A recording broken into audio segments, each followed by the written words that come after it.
off it. Is Pac gonna win it by KO? This is gonna be the knockout win for Pac, the M&M player.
Welcome back, all you amazing people, to the Trackmania Grand League Open Series. My name is Gigabyte. I am joined by Junior P Cubed for this final qualifier of the Open Grand League. Junior, it is amazing to have you in the booth with me today. Good to be back here, specifically with you, Keeg, but we've got ourselves some awesome matches coming up. Again, this is the final qualifier of the Open Division before we have that Open Finals in about 2 weeks' time, so lots on the line here. Final 4 spots up for grabs, and it's going to be cutthroat to get to that point. Oh, yeah, and we've already seen a bunch of amazing people make it through to our Open Finals here in 2 weeks on April 16th. This is the last chance to harp on it again for any of our players to make it through. Now, Time Attack is just finishing up now, I believe, so we're getting all the lobbies and everything in order, but we'll be coming to you live here with that in just a second. But, Junior, what are you expecting from today? Do you have any favorites that you're looking at for this one? Definitely looking at Crosshairs. He's going to be in the first lobby that we're watching today here in this round of 64. So definitely somebody I'm looking at because we watched him in that last qualifier. He got all the way towards the end, towards that round of 16 or round of 8, and just could not quite make it through. He's definitely a favorable name that you're going to be excited to watch. So we're looking forward to this one, but I definitely got my eyes on Crosshairs here, specifically in this first lobby. If I had to guess, I would guess the exact same thing, and I believe we have all the players in the lobby now. We're just waiting for everybody to give that little ready notification.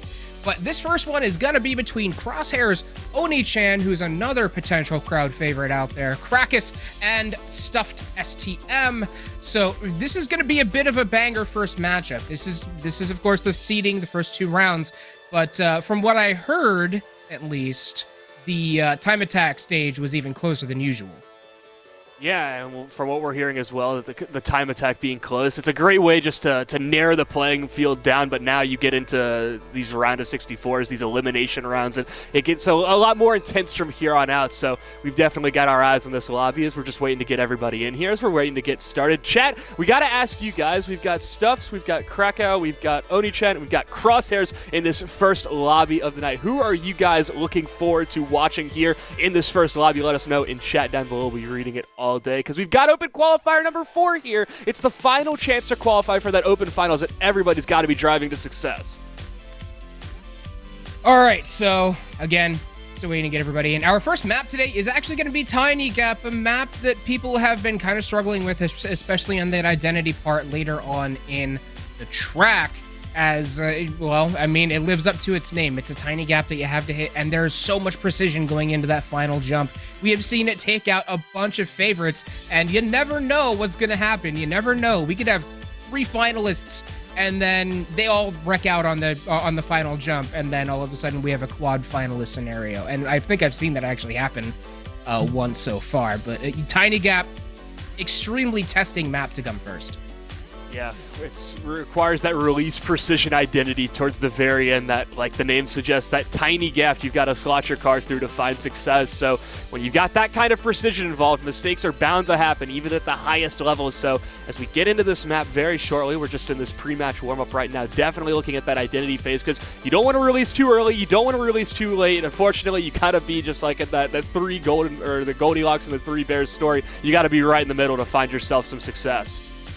And from what we're seeing in the pre-match lobby as we're still waiting for everybody, it's looking like Crosshairs is one of the people who is getting ready to do this map as best as he possibly can, as he actually does appear to be having some connection issues. Not entirely sure what's going on there, but that might be what we're waiting for. In fact, Crosshairs having connection issues. So now the world record here is by Wosile 105.3 area. I kind of expect these guys to be going for some of the less risky options unless they're really forced to go for it. So probably 105.8 is going to be really competitive for this map.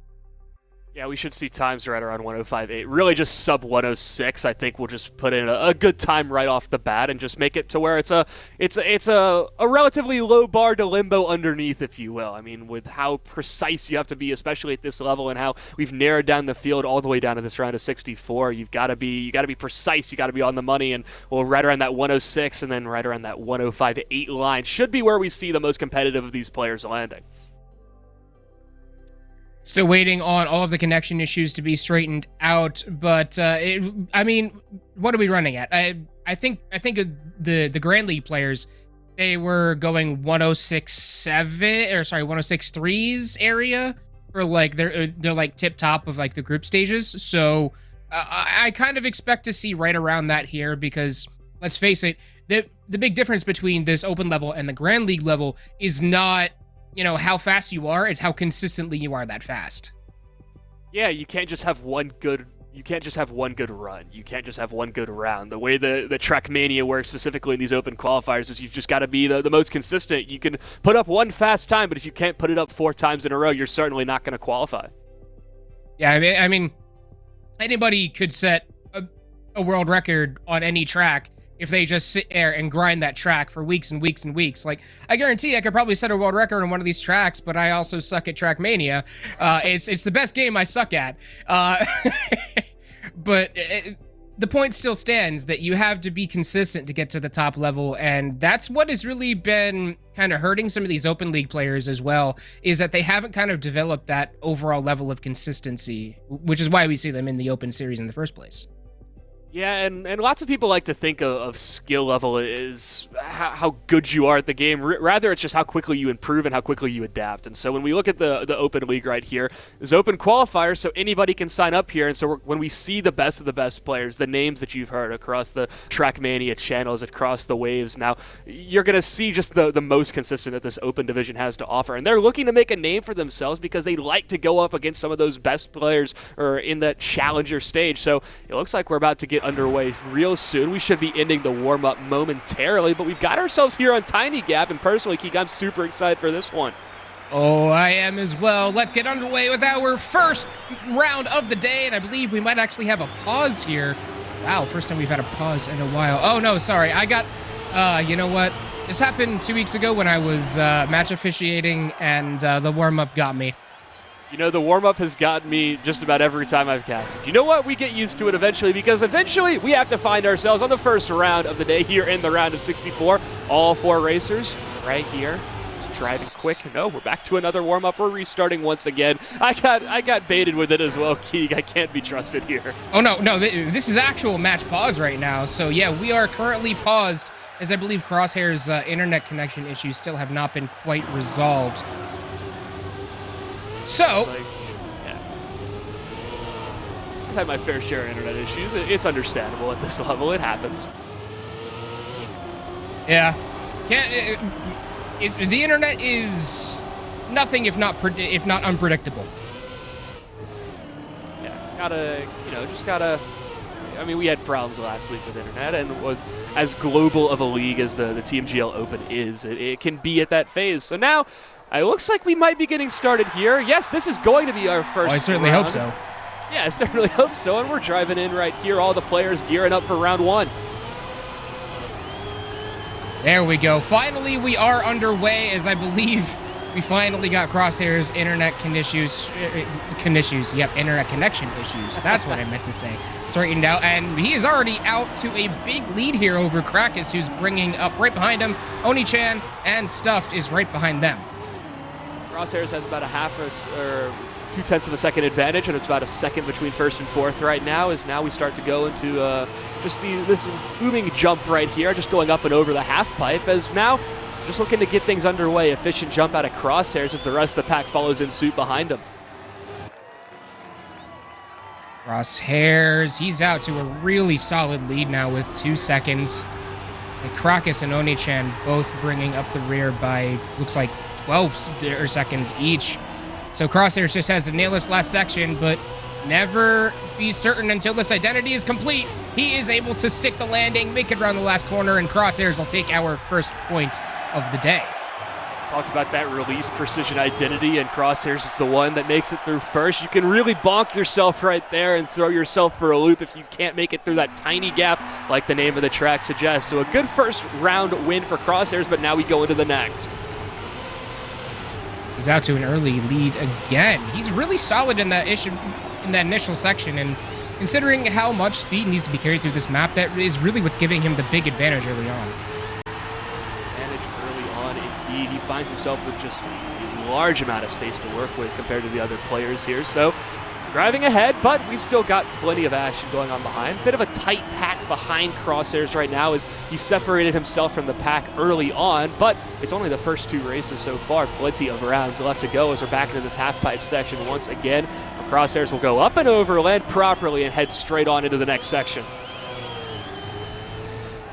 Wow, Crosshairs just dusting everybody at the moment. Krakus not even able to keep up with him through that. He's just so clean, and so he's one of the best techie players that we'll have in the Open Series, and this map really is exactly what he needs. But coming up to the identity again, he's got to not bonk it, and he doesn't. He's through to our first finalist. No, I believe it's one more race after this to first Sorry. finalist. So, no, you're all good. No worries. And Crosshairs getting out to an early 2-0 advantage here. I'd like to see some more out of the Krakus specifically, because he's been right there on the edge. He's been so close to crossing that finish line, but just separating himself early on. You can't just win the beginning of the race. You got to win the entire track if you want to take yourself and put yourself on the scoreboard. Again, Crosshairs with that dominant first section as they move into the dirt.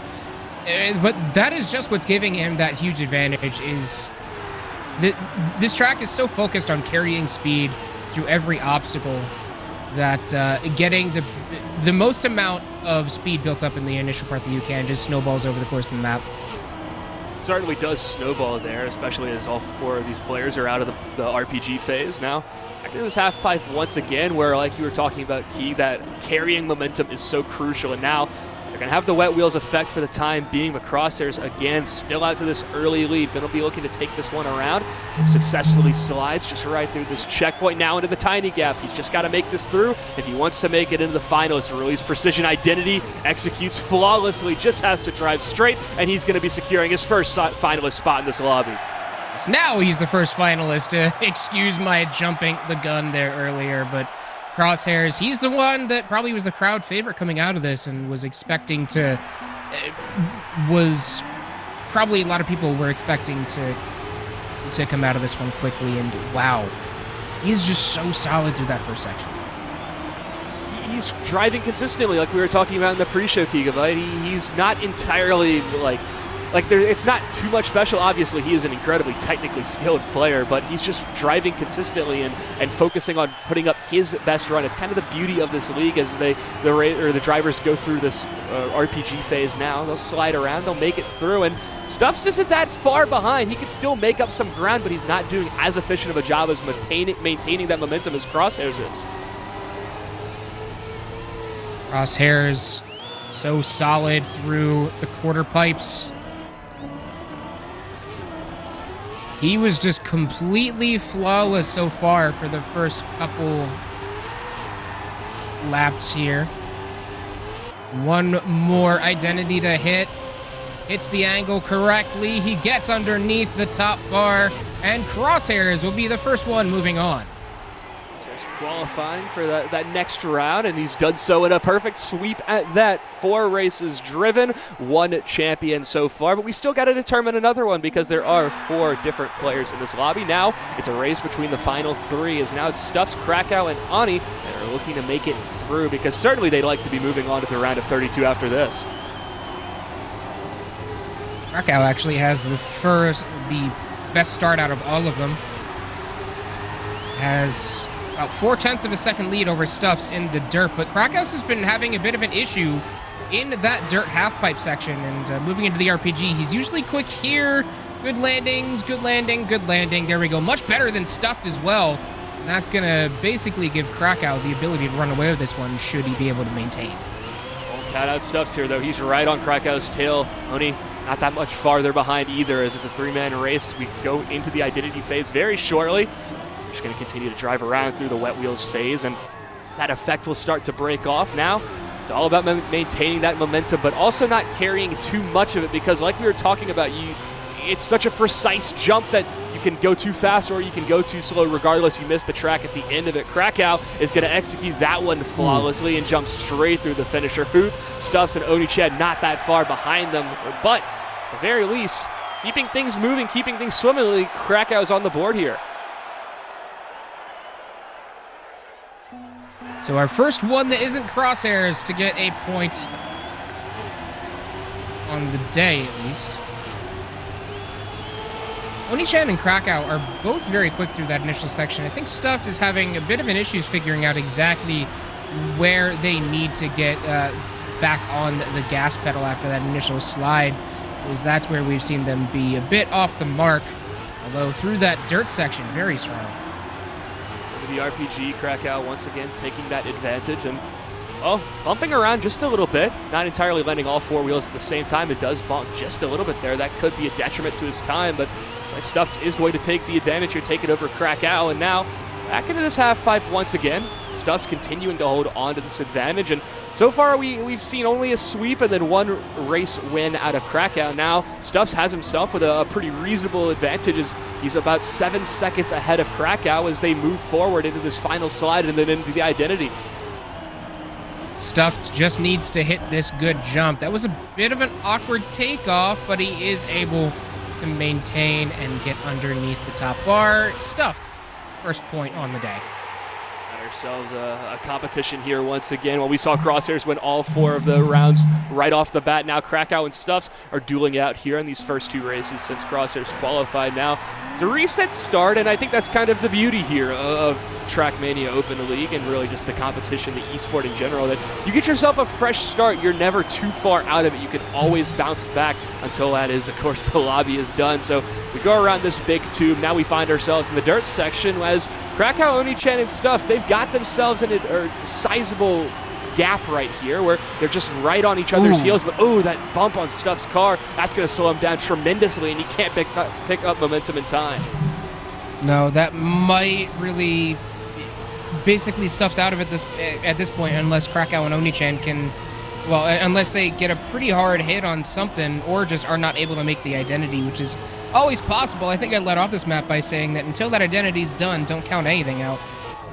Race and the momentum of it can change at a moment's notice, as now closing on that identity phase once again. About a 2-second advantage for Krakow right now over Oni-chan, as Stuffs has DNF'd here. Now Krakow has to land this one. Might be a bit high. No, lands it pitch perfectly.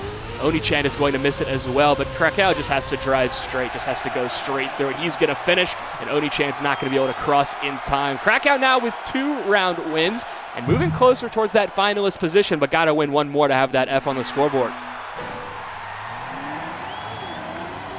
Krakow, that's a really good short line that they're taking. Trying to mimic that initial line taken by Crosshairs too.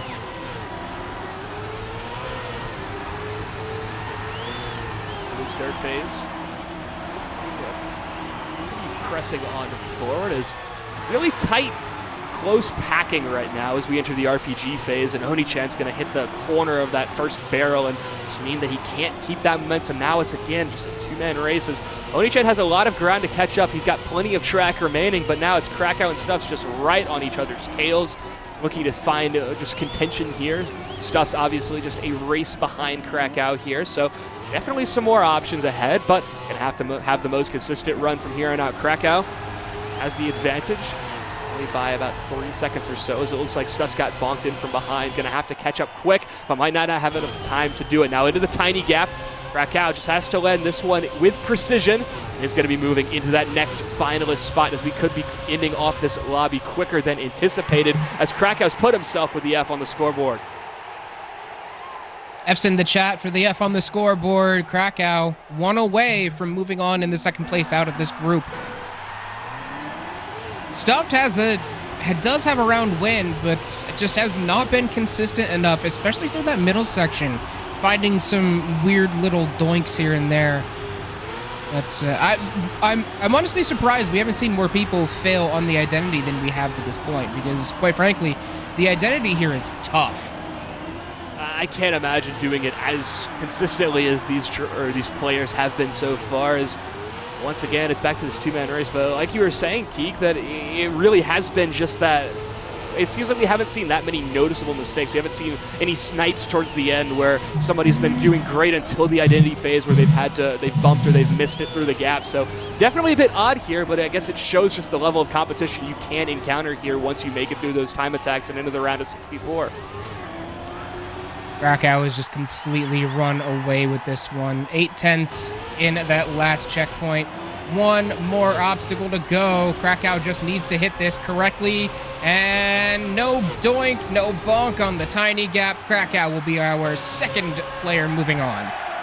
Second player moving on. It's going to be Crosshairs and Krakow as the two C's move on forward. And now we get to see ourselves later on in the round of 64, as we are going to be jumping to another match momentarily. But Crosshairs and Krakow is the most consistent racer or drivers so far in this race, so far in this round, and they will be moving forward to the round of 32.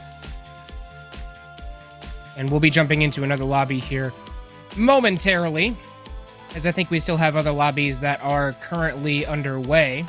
That was a quick one on that one. It was just Crosshairs taking that one pretty easily in a sweep, and then I think there's only one round that wasn't directly involved in the win. Yeah, it was a perfect sweep for Crosshairs there, and then when it was Krakow's chance to move forward, then it was pretty straightforward. Now we have ourselves in another lobby, we have ourselves in another server, as Uda has already qualified, and well, we've still got plenty of drivers and players left to go, as looks like Orcas has taken himself a bit of an advantage here over Gold and Gonch, and now it's just a matter of who's going to move on forward here, and if Gold and Gonch can get on the scoreboard. I dropped in here just about probably 15 seconds before stream did, and it was enough time to see that there were 3 players that all failed the identity at least once, so that was kind of a big one for Orcas to come out with it. Orcas just needs to get a couple more, is in second place and in a good spot to do it. Needs to get a good RPG section here. Oh, that's a bad one for Gonch, and Orca's going to be able to make up some time. Indeed, right on the bumper of Gonch here, as Gonch wants to put themselves on the scoreboard. Going into this half-pipe scenario. They carry momentum well, but again, just right on the heels. Gold's falling just marginally behind. It's about a 3-second gap between him and the leading 2, but Gonch and Orcas now in this race just driving on ahead. Pilot's moving on forward. Gonch are going to have to maintain as much momentum off the slide. Orcas doesn't have as much, but it comes down to this identity phase where it can make or break this race for Gonch. Shoots perfectly, but no! Momentum is carried there for Orcas. Takes it away at the last second. Gonch hit it correctly. It's just that there was a bit of a stumble on the landing, and Orcas was just able to come up and snipe that one away. Now Orcas, second finalist of the lobby, and threatening to walk away with it. Effectively on match point from here on out, as Orcas just has to win one more round if they want to end this lobby. Orcas starting in second here. Gonch with the advantage. Just cruising around this tube, trying to just maintain this advantage and not mess up early on, because this gap is very tight-knit. It's about 0.59 seconds separating Gold from Gonch here in this 3-man race. As they continue driving on forward, all players competing to move on forward in that round of 32. Yet again, Orcas and Gonch leading the pack. neck and neck right now, trying to maintain momentum, trying to maintain that advantage while also keeping their opponent in sight at all times. Orcas is really threatening here. It's going to be on Gaunch to try and stop it. Just gets caught up in the water section a little bit. Orcas moves out to the front with a good 6/10 second lead. One more obstacle to go. It's the identity. Can Orcas land it? Orcas will land it and get through the second section correctly. Orcas will be our second player moving on to the round of 32 from this lobby. Gotta hurt for Gaunch. They had the opportunity there. It just got stolen away at the last bit, but Uda and Orcas moving on forward in this round of 64. They'll be moving on to the round of 32, but I believe we have one more lobby left to go in the round of 64 that we're about to be getting into. But from what we could see out of this server, or Uta and Orcas, we might not have seen Uta race, but Orcas just had the most consistent runs across the board. Yep, round of 64 was kind of split off into two mini rounds, I guess you could say, where just half of them went at one time, half of them went at the other. So we're going to be dropping into another server here in just a moment. This one is going to be starting completely fresh for us. It is going to be Bresso, Bergtrager, Lars, and BMQs for this second half of our round of 64 today. And I think everyone's going to be expecting Lars to take this one. Remember watching BMQs on in the last qualifier. He's a talented driver for sure, and definitely one to keep your eye on. Made it deep in the tournament, but just not able to cross that finish line. That is why they find themselves here in the round of 64 of qualifier number 4. But certainly it's going to be 3 drivers from over in Europe and then 1 over in North America. Again, still here on Tiny Gap, and it is cool to see just how, especially in Trackmania, how it's so individually focused on giving your best run forward that like ping doesn't play into account. You can drive from anywhere and still compete with the best worldwide. Yeah, it's just one of the great things about this esport is that ping means literally nothing. Just be as consistent as you can possibly be. I mean, sure, yeah, you do get to see what other people are doing around you, but at the same time, you just need to be consistent with it. And just not choke under the pressure, at least. And Lars, I think there's actually some Pikachu faces in the chat, as they weren't all expecting Lars to be playing today. But no, Lars is definitely playing. Lars certainly playing, finding themselves here as we're just sitting here in the warm-up phase, making sure we've got all of the issues sorted out before we hop into this final lobby of the round of 64. And this one's going to be interesting. We did see a bit of a difference in the second lobby than we did from the first, where that release precision identity can be so deadly at the end. We watched that first round that we were in, where we saw all 3 remaining players just crash into it at the same time. It can really get dicey from there on out. Lars is begging us not to watch him, but you know what, Lars? We're not going to obey that. We're going to watch you anyway, because that's what everybody in chat wants to see. If y'all want to see Lars in this one, chat, give a shout out, but we're probably going to be watching him anyway. Give him some encouragement. But you know what? I think Lars is going to have his work cut out for him no matter what. It comes down to milliseconds with everything that goes on. Every turn, every shift, every slide that you make. It all matters in maintaining momentum and just driving at the best possible level that you can. So for all 4 of these players, the round of 32 is seeming mighty tasty right around now, but you can't miss the forest for the trees here. You've got to focus on this race ahead because there might be some favorites here. Chat, we'd love to hear your opinion on who your favorites are. We certainly have seen the Pikachu faces with Lars, so it seems like that could be a favorite. But who are you guys looking at specifically for this one? We've got 4 very talented drivers here. We've got Bresso, I cannot pronounce, Bergtrager, and then we've got Lars and BMQs. So gonna be some tough races, but you guys have got to let us know who you guys are cheering for here. Actually, let's hear it. Chat, get ready. Raise your hand, shout it out, text in chat if you're rooting for Lars. Let's see anyone who's rooting for Lars here in this one. I'm seeing a bunch of let's go Lars in the chat. All right, if you're rooting for Bresso, let's get a let's go Bresso.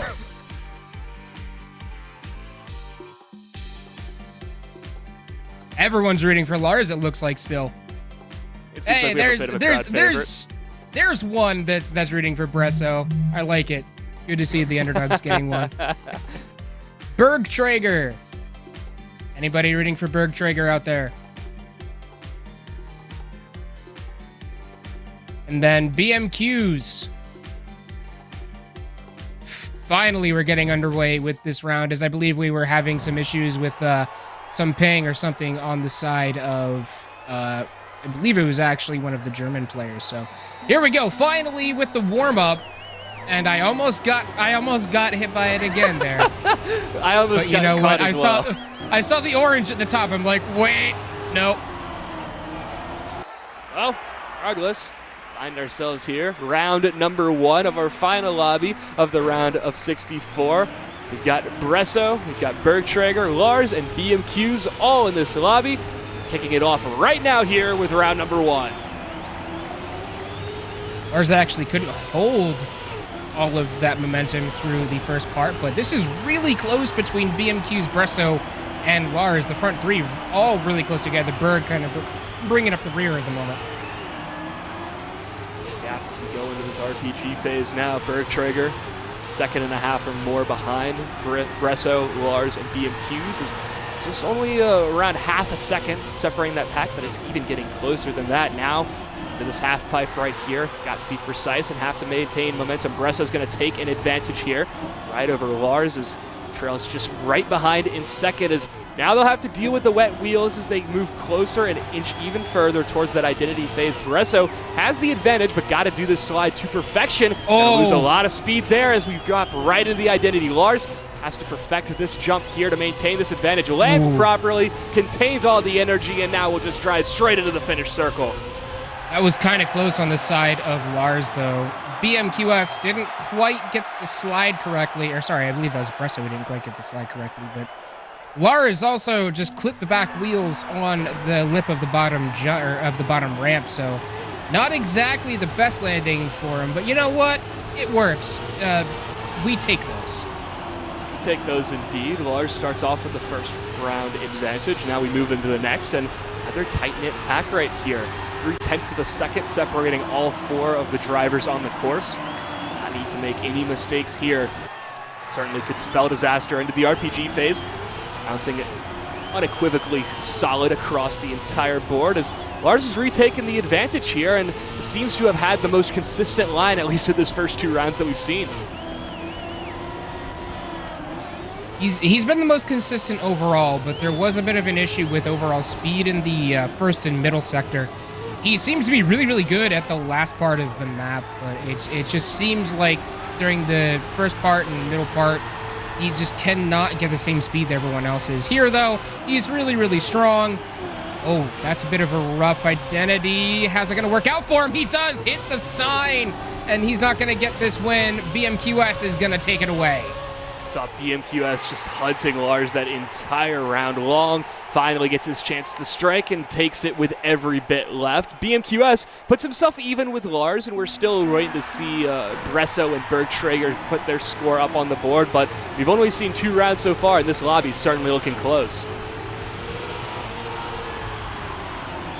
MQS actually out to the lead. That was a great slide across the grass. I've seen a lot of differences going up to that second checkpoint as to how people want to take that in terms of speed with the dirt.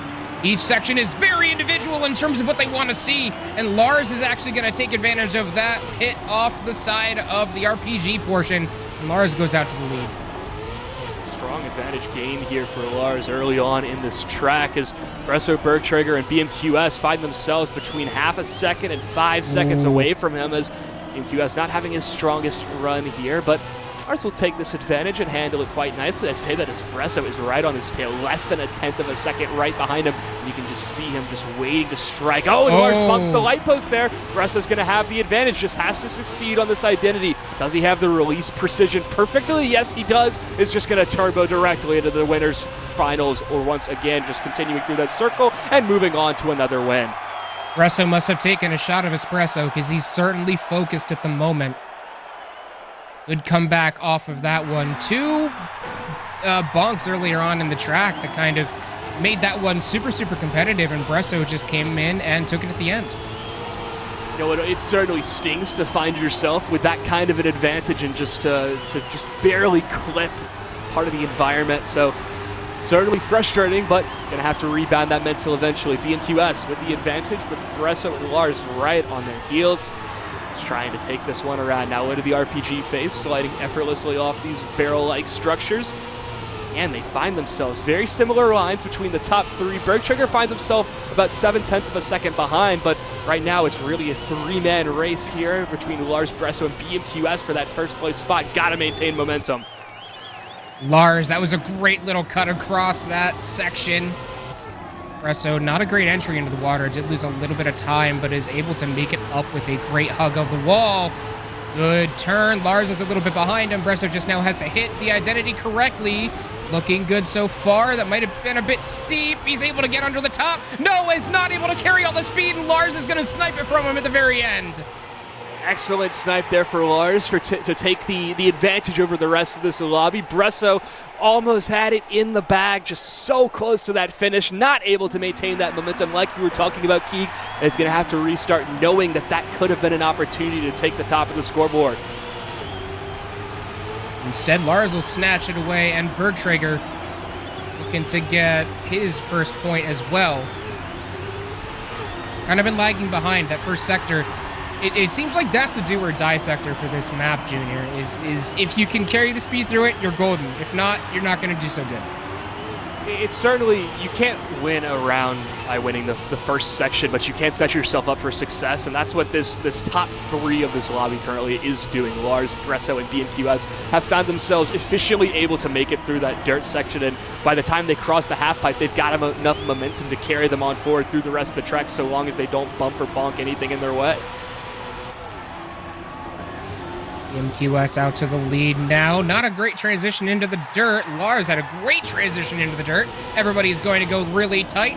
BMQS is basically out of it at this point. Bresso now has to land this perfectly. Does successfully, and Lars bonks off the bottom. Bresso will come out and get his second point of the round. Talk about how precise you have to be on that final identity jump, and Bresso comes out the better of this one. Lars, again, just hitting that top rim, or top track rather, before they can make it through the tiny gap, so they'll find themselves again. That could have put them on the finalist spot, but Bresso puts themselves even with Lars.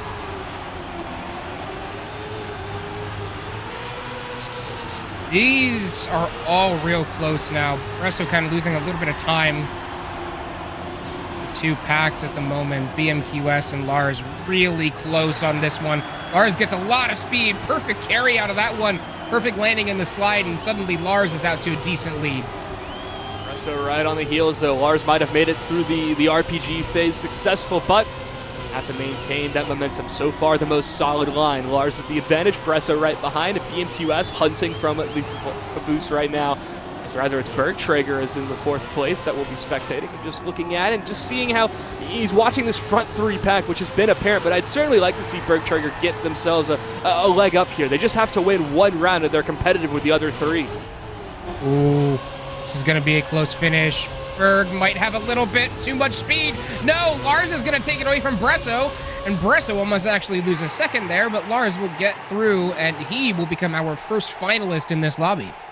I feel like we've seen just a very similar trend in this lobby as opposed to the other ones we've been a part of here in the round of 64, where that snipe at the end has seemed like such a prevalent option, where momentum is not as efficiently nor consistently being carried across that first driver to cross through the tiny gap. So when it comes down to momentum, Bresso and Lars have been trading blows in that. We've even seen BMQS come up big there. So it's not only going through that release precision identity perfectly, it's also doing so with enough speed and the right line to make yourself forward. Bresso and Lars roughly even after the RPG section. Behind them, Bergtrager and BMQS kind of in the same spot. Bresso, that was a real risky line on that quarter pipe conversion, and pays for it as they cannot get high enough. Lars is now just has the ability to run away with this. Second on a Trackmania track is a large gap to close. Bergtrager finds themselves in the second place spot, but it's now a 2 to a 4 second gap as we enter the identity phase. Lars just has to keep holding down that trigger, keep moving on forward, because he's going to secure himself in another state in the next round of 32, as he will be our first one to qualify. Now it all comes down to whether Bresso is able to clutch this one out or whether BMQS is going to come back and give him a run for his money, or potentially, if Bergtrager can come up and get some points on the board, he could be a factor in this as well. So far, at the early stages of this round, BMQS seems to have all the momentum. US off to an early start, setting themselves up for success right now. So go through the slide and just try to maintain that line. Excellent from BMQS, but Bresso and Bergtrager not too far behind. As I stumble over these words, none of these drivers stumble over their tires. Now we're to this quarter pipe scenario now. Bresso taking the outside line, just looking to cut in, but loses momentum, might have clipped the wall there. Speed. BMQS just having such a hard time. Now I actually feel that again as I was watching him. Bergtrager and Bresso, last ones who are currently moving. BMQS is actually DNF'd. Bresso comes up and gets a really good conversion, really good slide. Might be a little bit too hot coming into this, but is able to get underneath. And now second finalist for Bresso. That one hurts there for Bergtrager. Was in the lead for the opening stage right before that identity phase, and then just couldn't quite keep up with Bresso after those quarter pipes and then into the identity phase. So now we find ourselves Bresso on finalists and looking to end this round and move on into the round of 32 after this. But Bergtrager certainly close. It has looked a lot more competitive in recent rounds. Bresso lost a little bit of time there to BMQS, who actually had a really good starting section. Had been previously struggling with that a little bit. BMQS doesn't get all four on the ground, kind of bounces up a little bit, and that lifts the wheels up just long enough for Bresso to get the lead through the RPG. So not taking the advantage. Looks to end off this round once and for all, but now into the quarter pipes, and we saw the last one, I believe it was BMQS that couldn't carry that momentum. Bresso, front tires bumping that quarter pipe, certainly dangerous, but going to survive. Now off these humps, find ourselves in the wet wheels phase where BMQS taking the advantage once more, wants this lobby to persist for as long as possible so that they can catch up.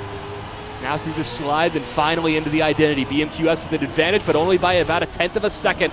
Has to execute this perfectly in order to maintain this advantage. Is going to do so through the turbo, through the finish line, and going to keep this lobby going for just a little while longer. The BMQS not just going to let Bresso run away with it.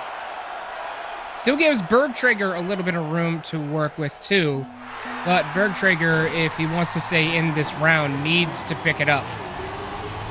You find yourself with the last player on that finalist spot, and BMQS not too far behind, and you just have not been able to find your name to put another tally on your scoreboard.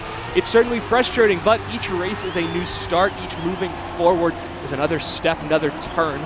Potentially find yourself at a solid start. But BMQS, speaking of solid starts, into the RPG phase now with a 0.3 of a second of advantage over Bresso here. Bresso had a really good RPG section, gained a lot of time on BMQS. And they're roughly even going into the quarter pipe exchange. Bresso with a much higher line this time. Will actually get back on the ground sooner. Great acceleration out of it too. Now Bresso takes the lead. Closing in on this identity phase momentarily. Through the dirt now, and we're sliding around. Gonna have to maintain the best possible line. Bresso will. Now into the identity. 0.5 of a second behind him is BMQS. A miss here could potentially put another finalist. But they both missed. Now it's Bergtrager with an opportunity to make this one through. He's not gonna have the best line on the thing. He's gonna be restarting also. It's pandemonium right now as BMQS is gonna take it at the end, and now we've got ourselves in a double finalist territory.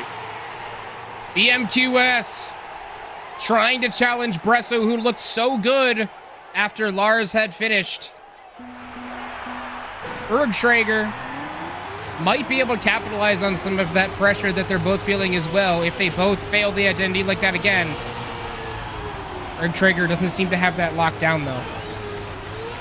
Just to find that same sort of energy. We've got double finalist territory, but oh, what would it be if we saw triple finalist territory here? So now it's BMQS and Bresso back in the race, back in the front, but Bergtrager not too far behind.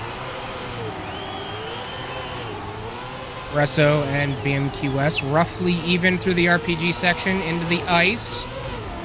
Bresso has been better here, but BMQS is actually able to come up and make some time. That's not a great landing for Bresso. It gives BMQS a really good straight shot out. Needs to get a good cut. Does not. Bresso was able to keep the lead going into the water. Strong recovery there for Bresso now. Closing in on that identity phase where it seems to be a race between Bresso and BMQS. Trying to see who's going to be the superior B here, as now they're under this release precision identity. Bresso needs not mess up at this stage. Carries himself admirably through BMQS. Oh, right so on the close! tails. Oh, it's so close, but Bresso crossed the finish line just less than a tenth of a second quicker. And just barely, Bresso will move on to the round of 32 by the skin of his teeth. That was an extraordinarily good attempt at a snipe towards the very end by BMQS, but just not quite able to get it done the rest of the way, as we will be moving over to another server here momentarily. But that was a heck of an ending, and this server is still going on, and this is one heck of a race that I'm watching at the moment. Yeah, as we just saw right there, it was absolutely mental in the last lobby. Just at that very end, it seemed like anybody could take it now. Got ourselves some familiar names here. We've already had one qualify, and Wawa certainly looking to qualify here as we're going to duck through the identity phase. Just has to keep driving on forward. Wawa's going to cross the finish line, and we've got Sly and Wawa moving on to the next round of play. Wawa and Sly will both move on from the same organization as well, so good to see those two moving on. And yeah, we're starting to fill out the round of 32 here, as that was the, I think we're about halfway done with round of 64, so we're getting to the point where we're going to see how our round of 32 is starting to look here, as we're almost done with the round of 64. Now, a lot of the fan favorites have made it in, but we have had a couple upsets here, Junior. Certainly so. It hasn't been as easy for some of these players to make it through as some of their fans might have hoped, but regardless, it seems like we should be concluding the round of 64 shortly, and a lot of the names that we expected to move through have, but again, that was just the round of 64. We've got several more rounds remaining. We got the round of 32 coming up momentarily, and well, if this round was cutthroat, then the next preceding rounds get even more cutthroat from here on out. Yeah, this is where we start to see those usual double, triple finalist positions as we start to see these players get even closer and closer together in terms of skill. But folks, we unfortunately will have to take a short break here, as we have a few technical issues that we have to get dealt with on the back end. So we will be right back here on twitch.tv/Trackmania with the round of 32 of the final qualifier of the Tmgl Open Series. So don't go anywhere. We'll be right back.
All right, everybody, we are hopping back in to game here in just a second as we already have a lobby underway. The technical issues have been dealt with at this point, and we have a match currently ongoing that we're just waiting to transition into now. And here you go. It's between Marius, Hisaurus, Nitro Feint, and Speed Self. And we already see Marius is actually out to a 2-point lead with Hisaurus bringing up the second place with 1.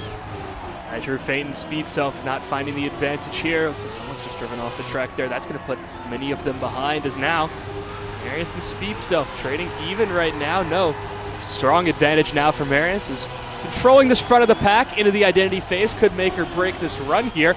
Could be putting himself on finalist territory. Also bumps it slightly, but he's going to maintain momentum. Is that enough? Turbo now, it's going to find its way in. That's going to be another win for Marius. The gap certainly closed there at the end after the identity phase. Bit rocky, but he does make it through. Marius, our first finalist of this lobby. Not often that you get to fail that identity and still come out with the win, so Marius should count his lucky stars that he had gained such a huge advantage early on in the track. That huge advantage due to the different bumps and bonks certainly gave him that kind of space to work with, that real estate to possess. Now, Marius on finalist territory, Hisaurus with 1 round win, but Nitro Feint and Speed Self, still talented players. They're trailing from behind as this tight-knit group persists in the RPG phase. They'll continue to bounce off these barrel-like structures, and really all these drivers maintaining this momentum effortlessly. And while we are starting to see a clear player with an advantage and one a little bit further behind, certainly a bit of a tight grouping here as we find ourselves in the last lobby of the round of 64. Nitro Feint kind of bringing up the rear, though. Nitro Feint's going to have to pick up the pace. He wants to compete to move on to the next level of the bracket. Speed Self and Hisaurus, though, they are really battling for this win. Hisaurus, not a great slide. Speed Self got a really good launch. Hisaurus is a little bit lower, but not going to be able to make it. Speed Self is, and Speed Self will take this round victory, get his first point of this round. That was Nitro Feint there with, what was that, 0.04 of a second behind Hisaurus there, or Speed Self there. It just came so close to the wire there. It came right down to the minuscule elements at the very end where one was able to take it over the other. All of them pretty close out of the first initial grass slide. Speed Self really likes that inside line around through that checkpoint. It's roughly even. I guess it just really depends on how you're comfortable taking it.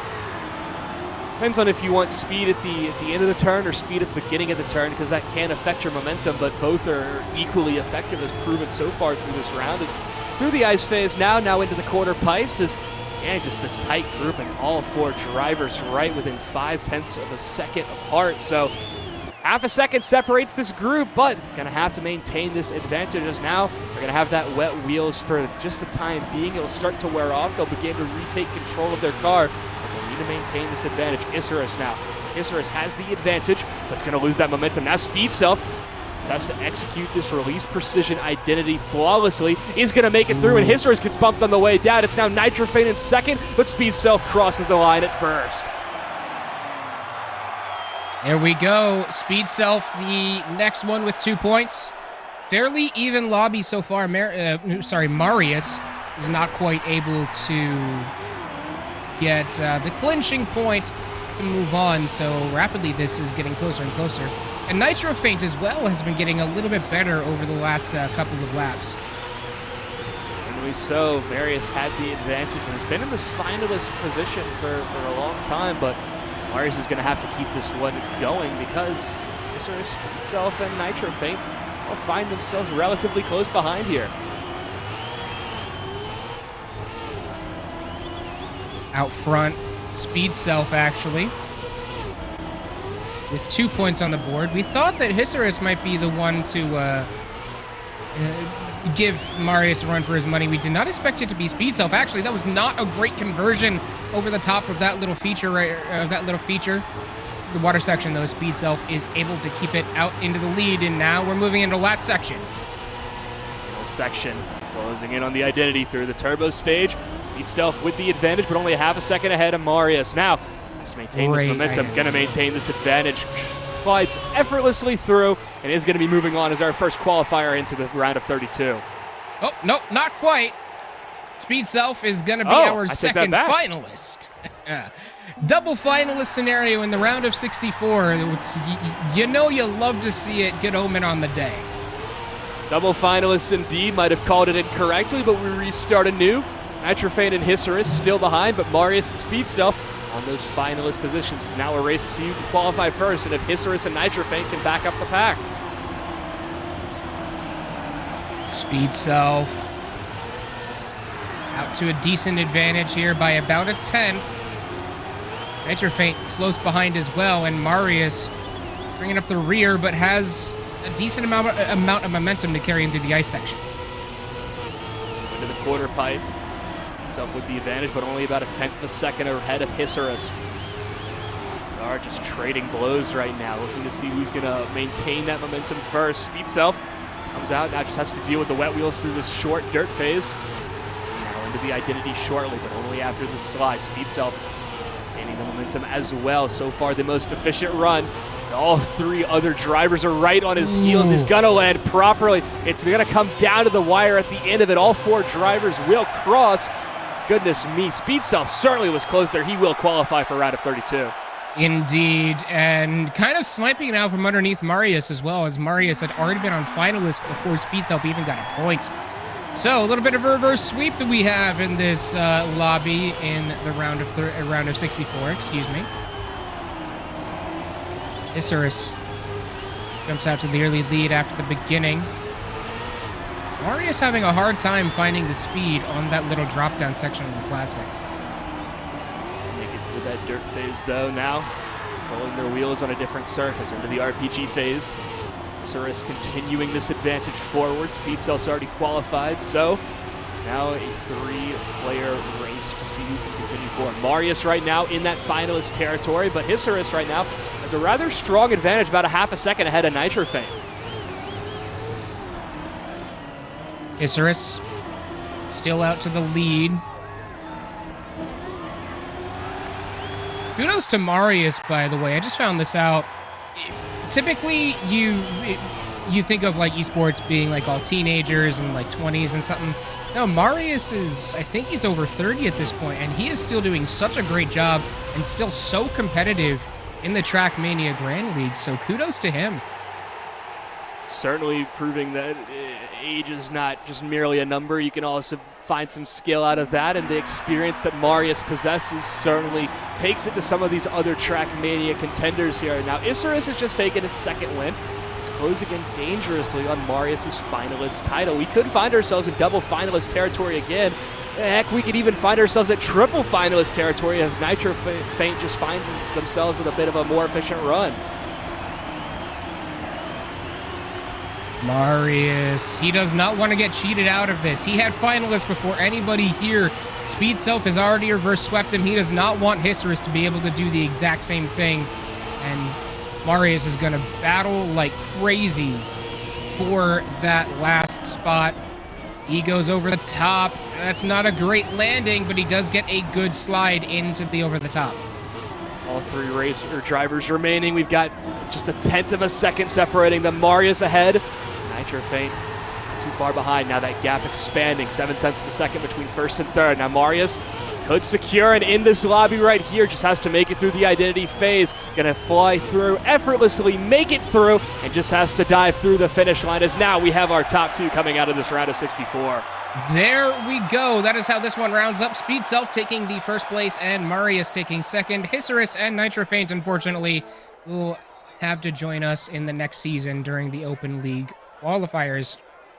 But Marius, like I said, great to see him doing well at this point. Competed for a long time and proven that you can stay at this level for really as long as you're willing to. We're going to be hopping into another lobby hopefully shortly. As we just concluded that one, we've got some more drivers preparing to go off as this round of 64. Looks like we've got Nako here, 2-round wins. We've got Vevolution, King Inti, and Feed also. He's already qualified. So we find ourselves still here on Tiny Gap with a round of 64 about to conclude. Is that Pekin Gente or Pekin Gente? I'm honestly not entirely sure how to pronounce that one. Me neither, but you know, we do find ourselves now at the identity phase. Nako will be securing themselves a solid finalist territory, and it looks like they will. Just going to slide on through. The gap too large to overcome as Feed has already qualified, but Nako looking to become that second one to qualify. And he is on finalist with both Vivolution and Pekin still not having taken a single point. Nako's out to the early lead as well through the grass slide. Needs to get good speed through the plastic and does. That's a big jump out as the other two are about 3/10 behind him. Certainly a close round though as well. With that slide around into the RPG phase so far, everything seems to be so good with Nako. The advantage, but just 0.05 of a second ahead of his competitors. We've seen a lot of people fail right here on the quarter pipe exchange. Pekin is actually not able to complete it, and that's going to give Nako a huge advantage with Vivolution about 1.5 seconds back. This is Nako's to lose, and he might just lose it there. That was an unfortunate slide off the banked corner. There is one more left in the identity. He gets through a tight corner. Vivolution is there. Nako, that might be a little bit too long. Vivo is not going to make it, though. He will take the corner. Oh, my goodness. Nako not able to complete it, and Vivo takes the safe route. Vivo will snipe it from him right at the very end. It can come down to the wire, and how quickly you recover can determine whether you win the round or not. Vivolution there, incredibly solid recovery, flipping around. It would be the time to normally give up, but no, does not give up, does not go down without a fight. Crosses that finish line before the night concludes. That's only 1 point, though. Vivo still has to get 3 more to knock out Nako. Nako's out to a good early lead on this one, too. Been very solid on that plastic section at the end of the grass slide. Into the RPG phase. Go once again with a strong advantage, but still got his competitors close in behind him. Vivolution holding up the back of the pack and certainly driving with the intent of taking this away, but about 1 second behind Nako as he used to run this efficient line now in the waters phase. Find ourselves with wet wheels and have to maintain control, especially through that short dirt section now. Closing in on his identity here. It's another bump there. Nako's going to have to regain momentum. Still ahead. Going to turbo through. Does they have the speed to move on through? Can they make it on? It's going to be bumping again. He ends up on his hood. Is it going to be Vivolution taking it here? Yes, it will. Going to drive through the finish line with no competition in sight. Vivo's just taken the safe line every single time. And that has gotten Vivo 2 points now as Nako, I don't want to say the C word, but he's definitely potentially throwing it at the last minute. Certainly certain. Find ourselves now with Vivolution right on the heels of Nako, and it seems like Nako has gotten into that final slide there and just not able to carry it forward. They have the momentum, they have the rest of the race, but it comes down to one unfortunate error that's ended these runs way earlier than normal. Good RPG section for Nako. In a lot of time as Pekin actually takes over second from Vivo. Good quarter pipe exchange. Vivo actually gets stuck on the checkpoint further in the back. Now it's Nako's to lose again. Just got to make 2 more good corners and a good identity. Gets the turbo. This one's looking a lot better. Can he land it successfully? Not high this time. He's going to roll down through, take the gap, and shoot to the finish line. Nako will be our second qualifier from this group, moving on to the round of 32. Feed and Nako both go through effortlessly here, and while Feed probably had the better of the 2 routes and winning out before we could officially get yourselves on broadcast. Now, we got Feed and Nako moving on forward into the next round of play, and certainly it's getting close. We saw in that identity phase how quickly just mess-ups could turn into catastrophes there, and, well, it's what separates Nako from Feed here, but Vivolution definitely put up a good effort here. And unfortunately, not everybody can make it through every time. It looked like Vivolution wasn't entirely comfortable with taking that identity in the way that we've seen everybody else take it. So just going for that safe route, and it almost got them to a finalist too, as we saw Nako just having such a hard time making it consistently. That might come back to bite them in the round of 32, but Nako, the skin of his teeth, is able to make it through, and we are about to go to another break here. I know we only brought you one lobby. Execute us, sure. But we're going to take a short break as we get the lobbies ready for the round of 32. So stick with us. We'll be right back in another few minutes. Stay tuned.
Welcome back, all of you amazing people out there, to the second round tonight, the round of 32 of the final qualifier for this season of the Trackmania Grand League Open Series. Once again, Gigabyte and Junior P Cubed bringing you all of the action for this round, and we have an absolutely stacked first lobby to bring you today. Certainly do. We've got Nats, we've got Thomas John, we've got Feed, and we've got Heave. 4 star-studded Open Series players that we've watched across the past couple qualifiers. This one is bound to be fireworks. This one as well is going to be on a very fast map that a lot of people don't really have a lot of experience with, but you know what? I think we should play it a lot more often. Knife Edge will be the map for this round as we are getting ready to get started with it. And you know what? I'm just going to say it once just for the memes. Thomas Jean, the Wrangler Man, is what we were talking about beforehand. But no, it's Thomas Jean because everyone was making fun of it from week 1. So, yeah. Thomas Jean, Nats, Feed, and Heave in this one. And honestly, I kind of want to hear from chat. Who are you guys expecting to take this one?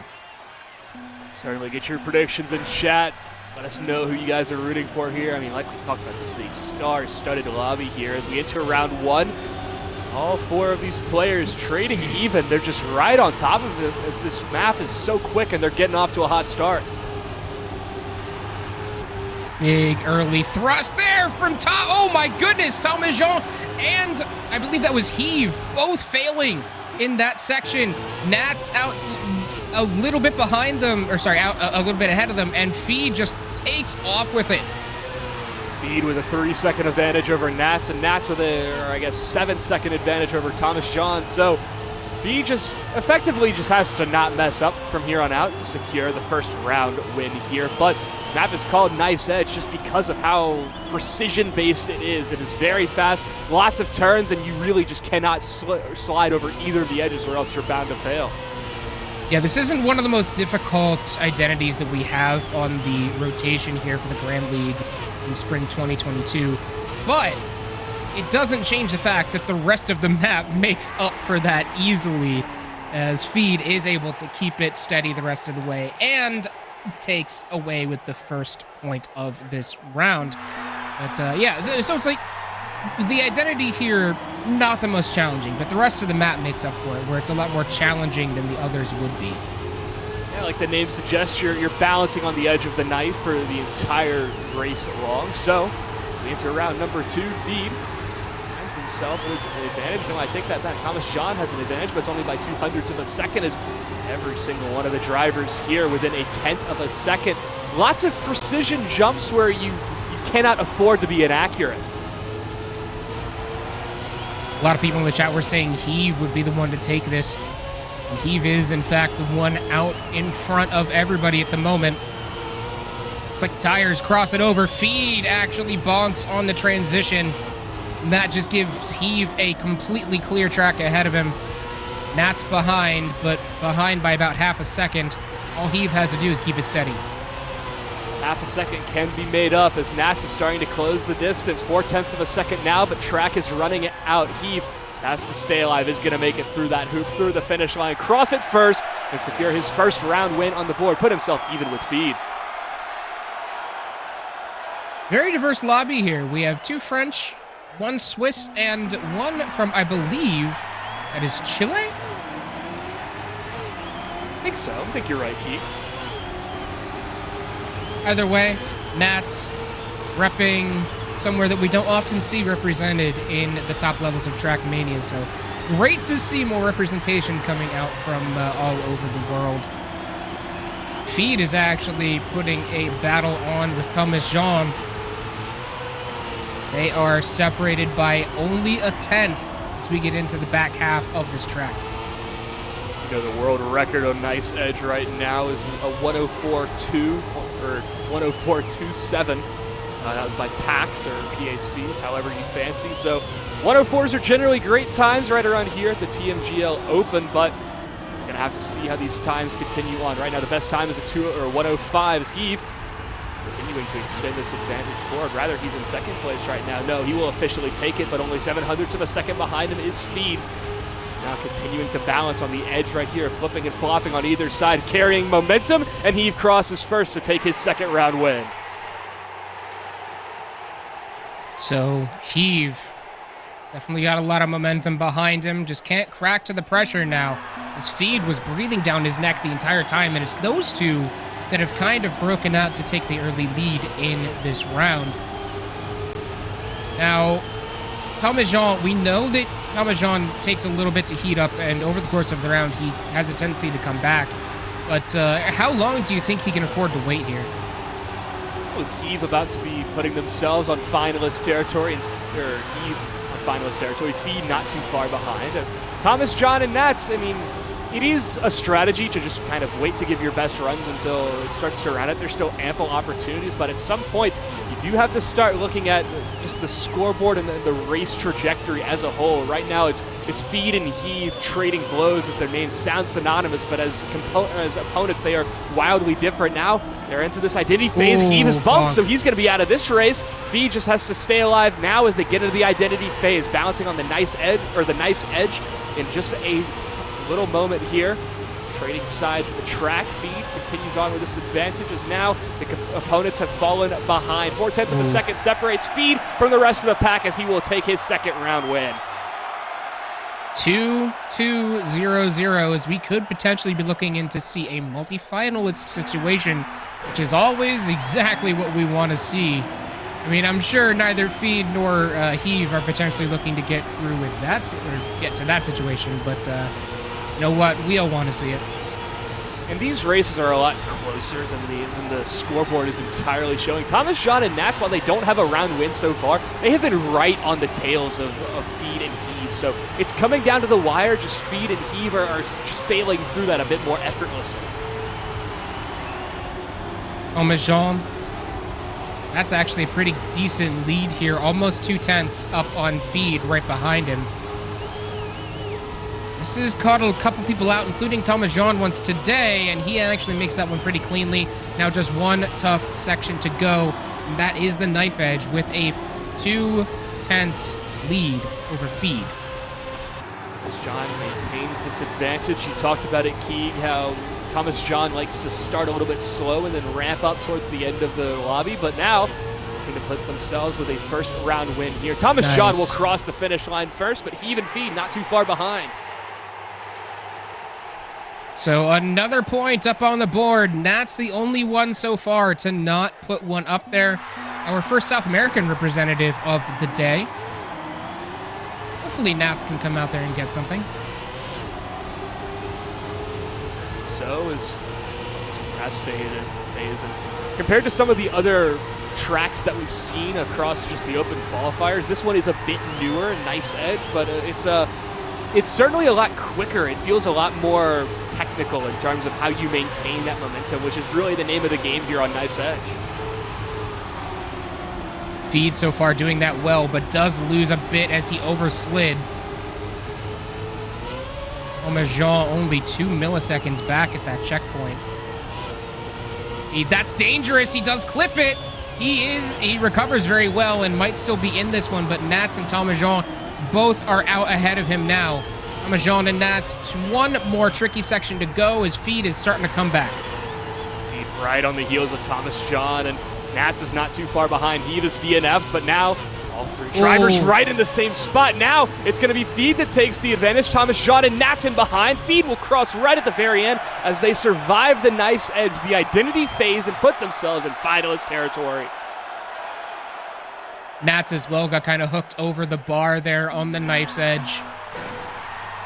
Single finalist, Heave looking to make that a double finalist. And Thomas Jean looking to get another one up on the board. I'd like to see Nats get a point here, Nats early. The lobby is starting to, I mean, it's made a perfect hierarchy here with 3-2-1-0, but I'd like to see Nats obstruct that pyramid just a little bit here. As Feed has the majority of the round wins, only has to win one more in order to qualify for the next round of play in the round of 16, but I'd love to see Nats because they've been so close there, and Feed might have just granted an opening. Nats zooms by, and now it's a 3-driver race between Heave, Thomas Jean, and Nats. Thomas Jean, that's a bonk off the crossover. Eve goes out to the lead.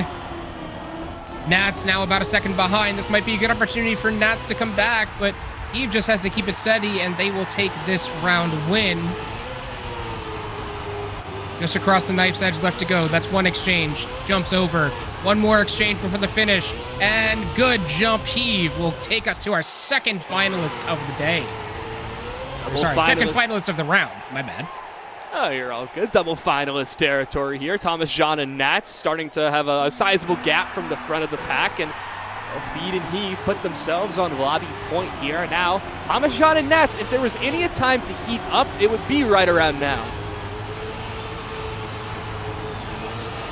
Everybody solid through the grass section. Bit of a missed touch there from Heave. Who was that just dropped out? Thomas Jean drops way off the back as he touches on the outside. And Feed out to the races here. Nats trying to challenge for it, but a bump on the left side gets Nats out of position as well. It's just down to Feed and Heave for the remainder of this lap. All about maintaining momentum from here on out. Feed and Heave with the exact same scenario now. They just need to win one more, and they could be taking it away. Tight line there by Feed, hugs the inside, and now with the jump, Heave has carried that momentum on forward into the final loop, and then into the nice edge we go. Heave with the advantage, and now Feed has bumped off that railing right at the checkpoint, so Heave just needs to continue the consistent line, not worry about the drivers behind them, but just maintain getting in front. He's missed the mark. Now it's a race to see who can get there. Thomas John catching up ground. Heave will cross. No, it's Thomas John! Makes it through. It was right at the millimeters, but Thomas John finds their second. Heave had to abandon the jump finish and go through the safe one. And that was only about 0.2 of a difference as we saw Thomas Jean blitzing through the ring right as he was getting ready to finish it off. Still not done with this lobby. No victor yet declared as we race on. Dare I say, Key, could we see ourselves at triple finalist territory? We'll just have to wait and see. Right now, not looking entirely likely as Thomas John finds himself in fourth and about a second behind the front three pack, where Nats has taken a lead here and is only about 0.06 of a second ahead, but now extends that out to a 10th. Huge momentum shift here for Heave as now Nats is the one that needs to find the better line to get back on track, but go through these jumps. They're so risky, and Nats can't make it across the first. Now it's Heave ahead and could be moving forward. Just needs to not clip anything on the way out into this water stage and have the wet tires, which will drop some control for the time being. Heave now has the advantage. A 0.7 of a second, but if the last race was anything to go off of, that is nothing to rest on. He messes it right there. I've cursed it towards the end. Thomas John has crossed it again. We see ourselves at triple finalists as I curse it at the line. Oh my goodness, Keeg, what is this? Triple finalist, our first of the day on stream. Nats with 0 points, so probably not going to see a quadruple finalist, but you never know with Trackmania. We could see it, especially as Nats has a good start. Right behind them is Eve. Feed actually comes up and takes a second place with that checkpoint. 3 milliseconds only separating Nats and Feed. Certainly close here, really the front three contending within a 1/10 of a second, so He has the advantage. We've seen these mess-ups towards the end, which have been so demoralizing, but it's about resetting that mental and continuing on forward. Makes it through the jump successfully. Just going to have to keep this momentum forward. Almost slides off the track, but had plenty of room to work with. As now we go into this water phase. We got those final jumps right before the knife's edge, and we're coming down to the wire. Do we see another mess-up here? Eve has to have a good transition. Does successfully on that one. That's an okay landing. A bonk, though. That's going to knock Heave off. Feed is going to go up and take the victory. As Heave is now staring down the barrel of elimination. You know what, Keeg? I think I'm just going to stop talking. Because every time I do talk, something like that happens. And I think I've cursed it 3 or 4 times in a row now. We find our first qualifier into the next round of play, the round of 16, but now it's Heave and Thomas John. Nats trailing behind by about 3 races, 3 rounds, but has an opportunity still to make it through this first section. That jump's so critical. Maintain momentum. Continue on through the checkpoint. 0.05 of a second separates all three players right now, and the remaining three, and only one can qualify, and two are right at the line. Tmgl and Heave up front. They are neck and neck. Tmgl gets out to a little bit of a lead, maybe about a 10th. Heave, no, did Tmgl buck? Yes, he did. Heave now out to a solo lead, but we've seen how this has gone for him. Need to clean this identity well. Can't leave any spots left. No blemishes allowed, because Tmgl definitely might not win this race, but messing up here could give Nats a spot on the board and could keep this lobby going. Gonna make it through, gonna jump through. This one is gonna make it through. Fifth or sixth time is the charm, as Heave is going to be the second of two to qualify. Feet and Heave moving on to the round of 32. Heave ho, we finally stole the show as he does go through. But that was a very close to choke situation on the side of Heave. And that definitely would have been heartbreaking had he lost that one. But you know what? He still makes it through. So we're going to be moving into another lobby here. But that one was a banger all the way through. Unfortunately, Tmgl will be eliminated. And that's so unfortunate, as we've seen Thomas do very, very well throughout every single qualifier he's been in. Yeah, unfortunately, when it comes down to the fourth qualifier, not able to move on forward, but we have ourselves a new lobby, a new server here, where Sika and Sly find themselves at one apiece, but Dark, 2 races, wants to continue on forward. Sika looks to secure themselves right ahead, gonna make it through that finish line. So we've got 2 drivers on 2 round wins, and well, Sly is not too far behind as we got ourselves here in this lobby, and well, we're still looking to shape up and see who's going to be moving on to the round of 16. Dark, Sika, Sly, and Wardrobe. Wardrobe on the warpath almost certainly after not having a point in the first few rounds. Everyone leaps over the top as we continue through. Dark with a bit of a lead.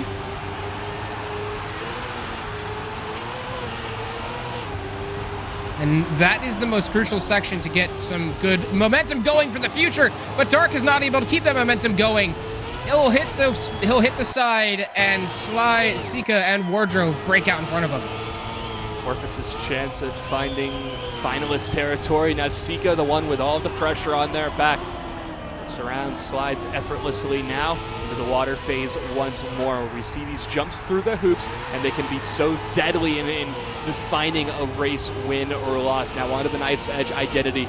Sika will continue to carry forward, gonna trade tracks, move through, and go straight through the finish line. Gonna be securing our first finalist here in this new lobby. Sika. That was a close one, though. And as we've already seen, these lobbies today are dressed to impress. As we were in a triple finalist situation in our last one, we could potentially see a double finalist here, depending on how Dark does. Certainly so, or we could see Sly putting themselves on that finalist point. So, it just depends on how the cookie crumbles from here on out. Well, really, nobody wants to crumble here. Everybody wants to put on their best lap. Sika trailing just behind Sly. Continue to duck and dive and dodge and weave around. Really close right here, as we've got about 1/100th of a second separating Sly and Sika here. So now we're inching closer and closer to the identity phase, where it can be make or break. We've seen it earlier on in lobbies where entire lobbies can shift momentum just based entirely off of the effects of one jump. Sly just praying Sika loses it here. Sika gets a good landing up front, a good transition to the second one, and a good jump through the finish. And Sika will be our first place moving on from this lobby. Sika the first to qualify for the round of 16. Now, between Dark and Sly, who have solidified themselves on the scoreboard. Wardrobe not able to win a round yet, but ample opportunities persist, at least 2. That is if Dark is to sweep the next 2. But we've seen how these races and these rounds can go, where it can seem like someone's going to win it the entire time, but just at the very end it gets sniped away.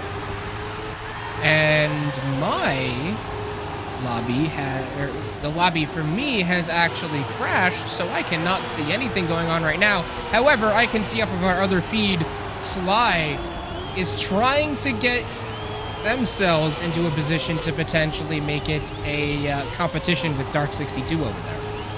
0.3 of a second separates Sly and Dark now. As Sly goes through the first of these jumps, is going to continue this momentum on forward. Advantage gained, but Dark certainly trailing. About a half a second in front as Sly is continuing to maintain this power and this precision. Now through the hoops right before the knife's edge as Sly is going to be looking to take this one forward. Themselves right on the verge of being a finalist as well. No mistakes from here on out, but Dark is right behind. Sly maintains momentum through the finish line, bumps through. It's a bit off the uprights, but Sly will make it through. Just barely. Sly will go out to get his second point of this lobby.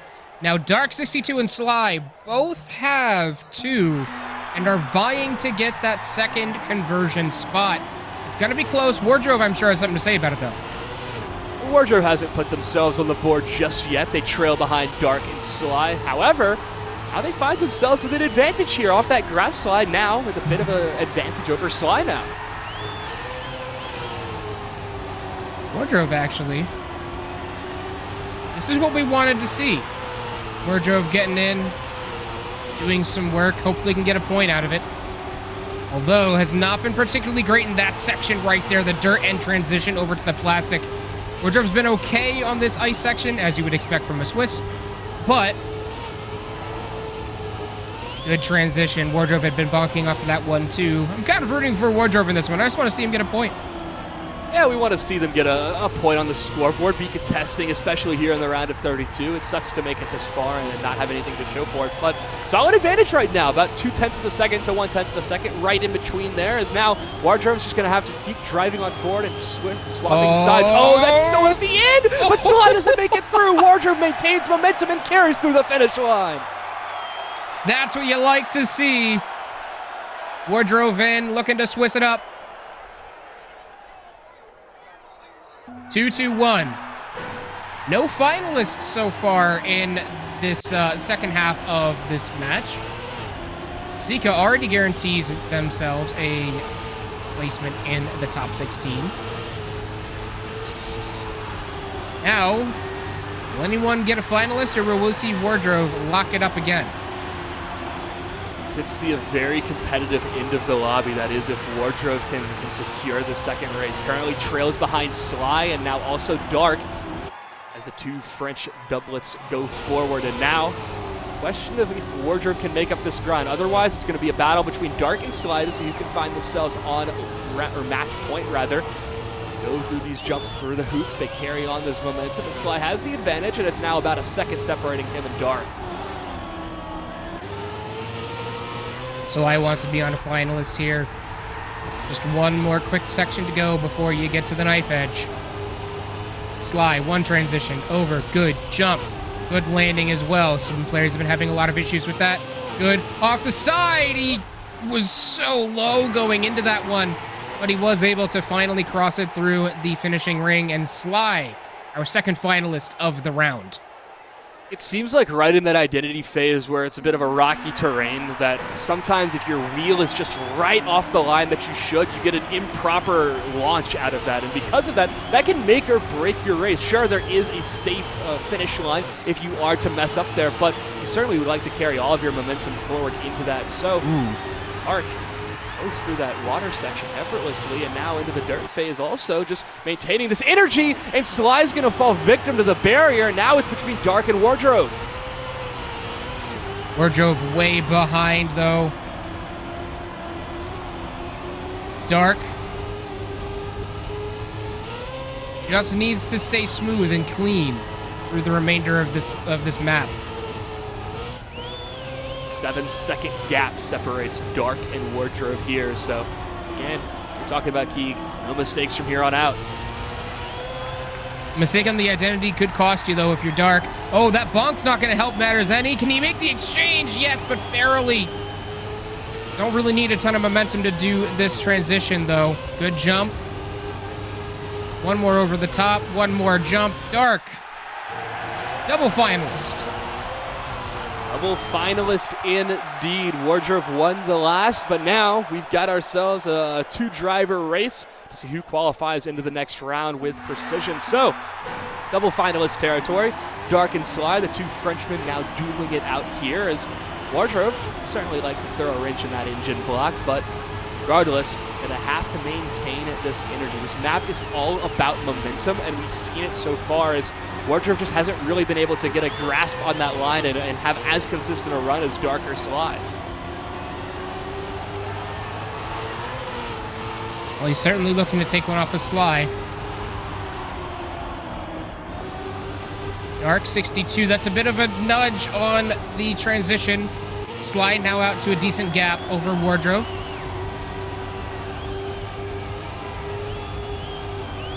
Big jump out for Sly. Good advantage.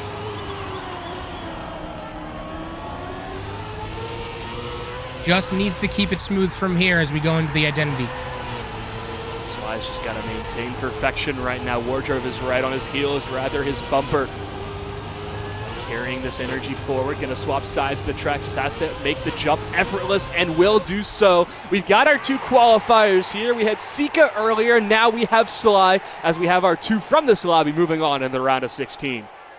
And I believe we actually have a round of 16 with the completion of that server. Don't quote me on this, as not all servers might be done, but I believe we're getting close to having our round of 16 ready to go. We're going to wait for production to give us an update on that one. But Sly and Sika, definitely Sika was the dominant one in that lobby overall, but Sly slicing and dicing it up with Dark 62. You love to see it. Slicing and dicing and moving and growing with his countrymen, but not able to make it on forward into the lobby. It's how cutthroat these lobbies can be. Only half of the contenders can advance to each new round, so as we make our way forward into, I believe, the round of 16 from here on out, Sika and Sly are certainly top competitors, especially with just the beginning of that lobby that we saw out of Sika, so consistent and so effortless out of him. Now, it's a question of Sika and Sly if they can continue moving on forward. Well, okay, we are ready for the round of 16 at this point. There we go. Production finally giving us an update on that. And our first lobby, wow. This is going to be a stacked lobby for our first one of the round of 16. First one up is Sika, Volnera, Javzo, and Speed Self. We've already seen two of these players on stream today.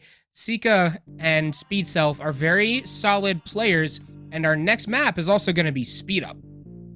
Seen this one in other qualifiers, also Speed Up, certainly one where you can really get bonked at the very end, where you go through that turbo and you're just continuing to speed up, ducking and dodging and diving and weaving, but not with dodgeballs, with pillars instead. So Speed Up is certainly a tricky map to deal with here, but this is an incredibly talented lobby here, and Javzo, Sika, Volnera, and Speed Self were here in the warm-up. We're all going to get started, but this round of 16 is certainly going to be fascinating to watch. And like we've already said, Speed Up is a bit of a tricky lobby. As you get to the end and get to those turbos, it's problematic to try and just keep going, weave in and out of everything that you're having to deal with at that point. So, I genuinely want to see how these players that are more techie players like Sika are gonna deal with this type of thing. Is Sika perfectly at home in Knife's Edge? On something like this, though, might not be the greatest. A name to keep an eye on right now is Volnera. He's a highly acclaimed veteran player, so definitely keep your eyes on him. Another French driver in the lobby, Javzo. I believe that's the Netherlands flag, but I'm not that caught up on my flag studies. So we've got ourselves a bunch of different drivers here. We've got ourselves a bunch of different contenders here, because this is the round of 16. It absolutely comes down to the wire from here on out, because you've narrowed the playing field down from as many members in the time attack now to down just to 16 players remaining. You can only have perfection from here on out if you want to qualify for those open finals in about 2 weeks' time. It's Volnera, by the way. Apparently, with a lot of emphasis on the E. Volnera. And also, fun fact, you said you're not up to date on your study of flags. Study of flags is vexillology. Fun facts with Gigabyte for the day. calculated. Calculated indeed. Calculated. So all of our players in the lobby now, they're undergoing warm-up, and we are getting ready to go here. Chat, I want to hear from you all. Who do you think's going to take this one? It's Sika, Speedself, Volnera, and Jobzo. Let's see who takes this one. Put your entries in there. Show your support for these players. We'll keep an eye out on the chat as this lobby goes on and seeing who you guys are cheering for, but it looks like we're into this warm-up stage now, this final warm-up before we get into the first round of this lobby. This one is certainly going to be star-studded. We've already talked about Volnera some, but also Jobzo and Speedself and Sika alike. We've seen their names across the board, and, well, specifically with this identity phase where it's so critical to just move effortlessly through the pillars, this one can be deadly from the get-go, but we've got round one kicking off right now. Big jump out for Sika. Oh, wait. I believe we are in a pause at the moment yeah, we are in a pause as I believe we have someone who is having internet issues. I think I saw Volnera glitching a little bit ago, so that might be something that we're looking at. Yeah, there Volnera goes out of the lobby to rejoin, so just a little bit of a technical hiccup. Man, you know what? Production will always have challenges. It's the tricky reality of running a broadcast of this kind of scale. You're going to have issues. The game's not always going to be perfect. We've certainly seen that across other esports. Our production behind the scenes is doing a phenomenal job right now to make sure that we can bring you guys all the action at the best possible capacity. And now it looks like we're officially here in round number one as we're going through the dirt phase now here on Speed Up, trying to dodge those barriers, and we'll do so as we move through the first checkpoint. Everybody good drift out through, good reconnection with the plastic as well.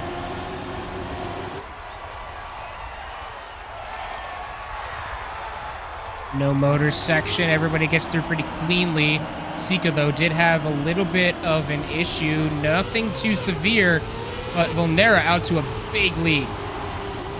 Veteran player has themselves a serious advantage now as it's Jobzo and Speedself that are trailing right behind, 0.6 of a second behind their French counterpart and Volnera. Now, as this advantage persists, we saw Sika in the last race have a bit of a strong advantage. Now, it seems like they haven't had that same sort of case. They find themselves falling behind as close quickly on this identity phase. Volnera, no mistakes from here on out, could be securing the first race win of the lobby. Speed begins to build. They're dodging and diving around all of the pillars, and Volnera takes the first with a 107. Pretty solid time there for Volnera. Nothing too extreme, but you know what? They didn't really have to push it all that much. They had a pretty good lead throughout most of the race, and if you have that, just let it coast. Just let it coast indeed. Maintain that momentum, keep on driving forward, and don't hit anything in your path, and you'll find yourself success here at the Trackmania or Grand League Open Division. Now, really close race here at the beginning as no mistakes being made, and all four cars are just right on track. Moving forward into the Mania at the end of the identity phase. Sika now extending out an advantage. He's going to continue to drive around. The pothole is able to be dodged effortlessly. The jump is effective. Now into the grass phase. Sika with a considerable advantage, about half a second ahead of second, but still about a second separating all four of the players on the court. Sika through the second no motor section. Volnera and Speedself very close to Sika, but as we get close, that's a bump from Sika. Volnera now out into the lead by a decent amount, half a second over Speedself. As we get into the identity, Volnera 1, 2, 3. Has two more to go, 4, 5, 6, and clean through the speed up. Volnera will take the second round. Doesn't matter how fast you get off going if you can't maintain that level of the level of just being unblemished by the end of it. Volnera, now with 2 rounds passed, has won both of them. So, I want to see if Volnera is one of the veteran players here in the Tmgl. So, we're going to need to see if they can keep this one up. But as we find ourselves in race number 3, Volnera has so far taken these last 2 rounds cleanly. Is now Volnera It's out to another good lead after the ice and no motor section. Volnera's been so solid here. Of course, what else would we particularly expect from a veteran player like them? Run through the dirt section. One more corner to go before we get into the identity. Now into this slide. Bit of a bump there for Volnera. Loses some momentum. I believe Sika's going to take the advantage now. As we're talking about Key, we find ourselves the identity going up and down on the side of the hump that makes this so treacherous to travel down. Now, oh no, Sika can't make it through. Volnera is going to get bumped as well. Speed Self is the next in line. No, it's Sika that's going to be moving on forward as they recover with pristine energy, and now Sika will be taking their first. That was just bunk, and then finally we make it through. Don't ever give up until the end, as we've already seen a couple times. Sika and Volnera battling this out back and forth for the victory. Back and forth here for the victory, indeed. Certainly thought that maybe Speed Self could catch up there, but Sika's recovery in that last round proves to be worthwhile now. It's Volnera taking the lead once more, as just in general, I say that as he flies right off the track and will be left to respawn instead. Far behind the competition now, as it's Javzo with a new name taking the lead of this packing and, well, wanting to make sure this package makes its way to the destination safely. Speed Self, that's a bump off the inside though. Sika and Javzo go out to a big breakaway by a second and a half, but these two are still completely neck and neck. Javzo takes a much more inside line, but he's not able to make the corner. Oh no, I believe Sika might have actually had the same issue. Speed Self is going to come up and take the lead. Self taking the lead now into the identity phase now. Left, right, up, and down. Just wants to make it to that finish line intact and slides a bit, and Javzo takes it at the last possible second. Speed Self's tires lead the track, and Javos takes a point. And this lobby throws another surprise at us, as we were not expecting to see that level of drop-off, that level of attrition in the identity section. 1-2-1 is the score at the moment. Sika with 1, Volnera 2, Javzo with 1, and Speed Self might have 0, but looking extraordinarily competitive. Current best time in this lobby is a 107.3 out of Volnera. Currently, anything that's around like below 107 is a pretty impressive time, but we have not seen that just yet. Of course, the world record set by Massa, it is 105.8. I don't even know how you would cut those kind of seconds off. It just shows the technical skill that is required to compete at the highest level. Sure, we talked about this earlier, though, that you can't just have the fastest run. You've also got to have the most consistent one.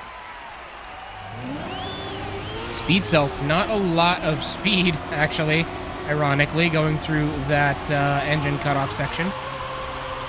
Volnera still out in the lead by about 1.2 seconds, now under a second. Gaining a lot of time is Sika, but we've already seen how bad this identity can mess you up. 1, 2, 3, is able to get through all of them. And what a snipe by Sika! Where did he come from? It comes down to Volnera's tires leaving the ground. Well, it looked like he was trailing along on the track. No, Sika maintained that momentum, kept all 4 wheels on the ground, and just made sure that momentum was carried forward. Volnera loses it right at the last mark. That was in like the last 20 feet that they lost that one. Javzo out in the lead now. Sika close behind.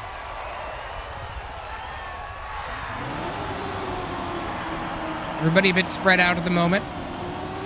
Speed Self kind of gets caught up a little bit, loses a lot of time as Javzo and Sika move into the latter part of the map.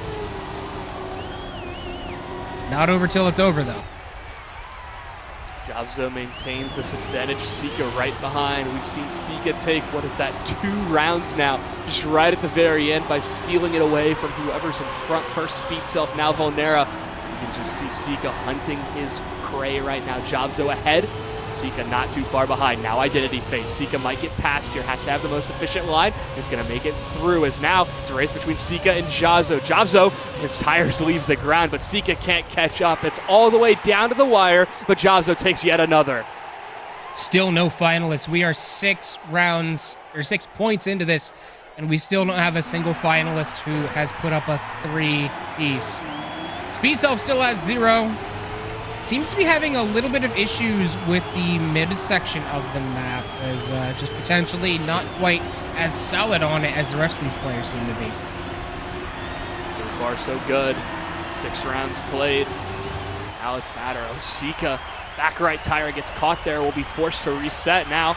It's Jazo with the advantage once again, as Sika and Volnera have been at this pre-finalist position for quite a while now, but Jazo could be looking to sweep that in from behind. Volnera's going to pass, though. They go through the checkpoint neck and neck, bumper to bumper. Volnera versus Jazo, as they're just right on each other's heels, not giving the other any sort of sizable advantage through the dirt stage, and now into this ice quarter pipe wall. Volnera slides around effectively and will maintain that momentum, use it to gain a bit more ground, as now we find ourselves in the speed up phase of speed up, the identity portion of this map, where we've seen it taken away from Volnera at the very end due to just minuscule mistakes. Now through all of the sections, gonna lose some ground, but doesn't matter because they've crossed the finish line first.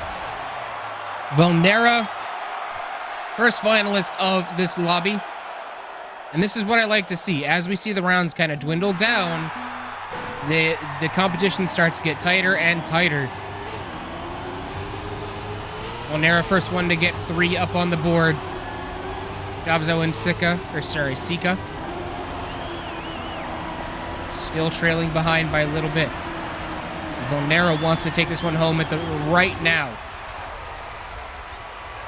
Certainly with where Volnera finds themselves, where they've been at the precipice of this position for so long, it can play a little bit with your mental state here. You've been on the verge of crossing that line so many times, but just had it taken away through a snipe. Now, Volnera has themselves an advantage, but is going to clip the wall there. I believe that's Speed Self that's going to take the advantage now, and is going to do so. Volnera gets passed twice as Jazo takes it ahead. Also, Sika about 8 seconds behind the leader. Now it's Speed Self versus Jazo. If Volnera can maintain ground and catch up with that momentum, maybe they can get back into this, but now into the identity phase. Jazo up first, crosses Speed Self, but now has to duck and dip and dive around. Can't clip the wall whatsoever, as it's 1 pillar, 2 pillar. Misses on the third, but so does Speed Self. Is it going to be the finalist third? Yes, it is. Volnera crosses first. That's why you don't give up. Volnera fell off a bit further back, but Volnera stuck with it. And now Volnera, the first player from this lobby, moving on to the top 8. 1 more advancement away for them to make it through to the open finals. But now we're going to have to figure out who's going to join them in the next round. Sika and Jazo both on 2. Speed Self has been looking like they've been getting better and better over the course of this race, though. Gotta wonder if that last race messed up Speed Self there, because it almost seemed like he got caught watching Jazo's ghost and not entirely focusing on the track. Both Jazo and Speed Self made the same mistake there as they tighten into this pack, as they begin to group up before they strike in the identity phase. This is as neck and neck as it can get. I say that as Sika cruises off the track, and now it's between Speed Self and Jazo once more. Jazo catching up. Speed Self, that's a bit of an outside take into that one. Jazo aligns themselves correctly, and Jazo has a pretty solid lead now. 6/10. But we've seen anything can happen in this identity section. 1, 2, 3. They both get through, and Jazo will take the round win. A 107.9 there out of Jazo, as they will put themselves on finalist territory. Sika not too far behind, and Speed Self on the verge, just not able to punch the door through. So we could be seeing the end of this lobby with this race right here, but if this day of Trackmania has told us anything, anything is possible. Speed Self unfortunately falls back a little bit in the beginning. They'll have to keep solid all the way to the end if they want to have a chance of getting back into this thing. And Sika loses it on the ice bobsled section as well with no... Oh my goodness, that is such a problematic place to lose it to. No motor to help yourself get back into it. So low pressure run for Jobzo, you would think, but no, all of the pressure is on him, and pressure has to go somewhere or else it's going to break the tubes that exist within. Now Jobzo has a sizable advantage, about a half a second to 6/10 ahead of Speed Self, who currently trails behind. The quarter pipe is a success. He'll continue to turn effortlessly now. Close into the identity phase here through the turbo, and the speed up process begins. No mistakes from here on out, and Jobzo could be our second moving on into the round of 8. Jobzo is going to succeed effortlessly, puts themselves through, and we have our 2 moving on to the next round. Big win for Jobzo there, getting that one. So Volnera and Jobzo will be moving on to the round of 8 from this lobby. And we're checking to see at the moment if we have any other lobbies that are currently in process at the moment. But that was a heck of a round there. Sika gotta be feeling so bad there on that one, though. Was one of the first ones to get to that 2-point level, but just wasn't able to clutch it out and get the finalist and the victory. Instead, Volnera and Jobzo will be the ones to take it. It's certainly frustrating then to be just on the verge that amount of times and not be able to cross the finish line. It certainly sucks to see it, but it's the reality of how cutthroat these open qualifiers can be. When you're making it through the masses, you've got to find your way to sift through the dust and the gold. Now, we have our 2 moving on to the round of 8, but we still have one more lobby here in the round of 16 that we're looking to get started momentarily. No, I take that back. Never mind. Yep, that lobby just finished. And we know who's moving through that one. It's going to be Heave and Hugo 220 that are going to be moving on to the round of 8 out of that one. So we'll look to get into yet another lobby here as, well, we're just trying to get everything sorted out for you guys. And looks like we will be hopping in, and this should have some familiar names in it. That Trackmania Grand League should be also. It looks like this lobby has just concluded also, which should be able to see who took it in this one. It looks like, no, we can't entirely see, but we've already finished that lobby also, so... Oh, hold on. I can tell you here. Hold on. Look. Okay, never mind. Production is telling us that none of the lobbies for the round of 8 are ready to go. So, folks, we're going to take a short break as we get those lobbies up and ready to go. The semifinals coming up here in just a moment. Stay tuned.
Welcome back, all of you amazing people out there, to the Trackmania Grand League Open Series Qualifier 4.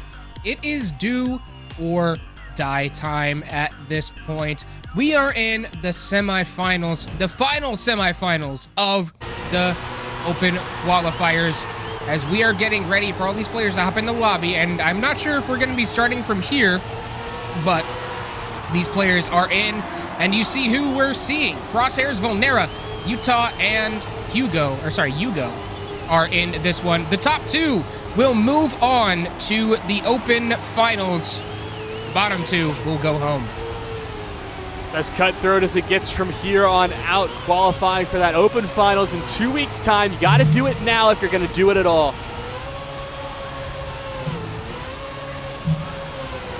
Crosshairs has a pretty good lead at this point. Hugo looking to kind of try and battle it back. Big jump up into the clock tower. Crosshairs trying to land smoothly. He got his shaky a little bit, but he is the first one to cross, as Volnera had a bit of an issue. Hugo definitely had a bit of an issue. The Crosshairs will be the first one to get a point in this game. Putting up a 107.18 there, so strong start there. Oh, never mind. This is... okay, we weren't going with that. I had a feeling we were a bit jumping the gun there. We've been having the players warm up in that due to something earlier. But yeah, I had a feeling we'd be resetting the lobby. At the very least, you've got yourself an opportunity on the board to see what's going on now. It's all about what you can do from here on out. Crosshairs, Volnera, Utah, and Hugo here in this lobby here on Clock Tower, with that identity phase being so crucial because of how precise your landing has to be. Crosshairs kind of gets a pretty decent lead into the dirt sector. In and out, weaving around all of the potholes in the middle. Crosshairs gets a bit of a bump on the upside of the wall, though. Volnera trying to catch up. Utah in second place, though. Hugo is kind of fallen off the back at this point.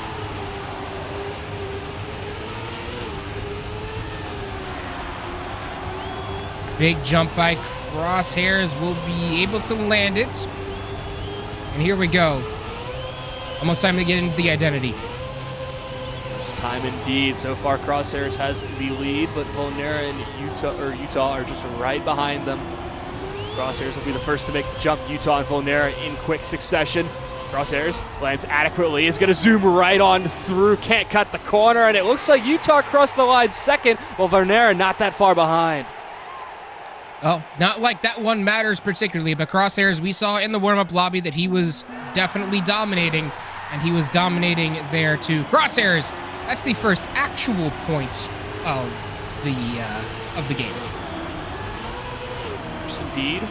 Keep on going through as Volnera's taking an early lead here, and I believe that's Crosshairs just in behind. So, continuing this one on forward, continuing things swimmingly. Utah, a nice cameraman right here from the boost position, but could change train cars at any point during this round. Seems like all three are just right within a 0.2 of a second. That front pack within 0.07 of a second. They are really just all traveling upon the same line, but eventually someone has to break off from the pack. Hugo will actually be, looks like, the first one to break off from it. Has a bit of a lead, not too much over Crosshairs, who actually did not get a great jump on that one. Volnera now catching up to Hugo. Crosshairs, big hit off the side. That'll pretty much take him out of contention, unless Hugo and Volnera both mess this jump up, and Hugo does mess it up. Volnera is able to land it cleanly, and Volnera will go to the finish. We talked about how Volnera is one of those highly acclaimed veteran players, and that shows it right there on that turn. Regardless of his standing, lands that effortlessly and finds themselves now with a one-round win, and now tied up with Crosshairs here going into round 3. Pretty even out of the first sector. Crosshairs, that was a really good cut. Look at how strong Utah is in this dirt section. Just rolls it through. Crosshairs might have gotten a better run out, but Utah was gaining so much time there. Watch here as we round around about the halfway point of this track that really, again, this pack is effortless. You expect these rounds to get closer and closer the deeper you get into the open qualifier. Now we find ourselves here at the round of 8, and Crosshairs, Volnera, and Hugo with Utah not too far behind. So this is as close as ever. We've got the identity phase coming up in just a moment. We'll see who can jump into the tower in the most efficient manner. Here comes the jump. Turbo stage through. They'll go through the checkpoint. And now it's about landing with precision. Crosshairs tries not to slide off. But that's Volnera that slides off. Doesn't matter. Crosshairs takes his second. Halfway home is Crosshairs. Volnera still with 1. Utah and Hugo bringing up the rear with no points to their name so far. But we've seen them both be close. The big thing is Hugo seems to be having trouble on that identity whenever he gets there in the lead. Indeed, it's holding on to that lead is tricky, and especially since there's no like cross-car collisions or anything, it's all a mental game, and well, it's hard to see those ghosts behind you right in front of you and wonder if you're really tracking along in the same sort of terrain. Now, Hugo has the advantage. Volnera will take it away, but look at how just close that grouping of cars is. All inside of 0.07 of a second. They are bumper to bumper here going halfway through. Hugo had the lead there at the checkpoint. Crosshairs really battling him for it. Now into the back half of the track. A couple quick jumps before we get to the identity. Crosshairs lands them all smoothly. Crosshairs threatening to get the first finalist of the semifinals. The identity phase, Crosshairs to execute this slide. Will do so. Tires almost fall off, and Volnera can't maintain that momentum. Now it's Crosshairs fighting themselves on finalist point, and with a win here, they can secure themselves in an open open final spot.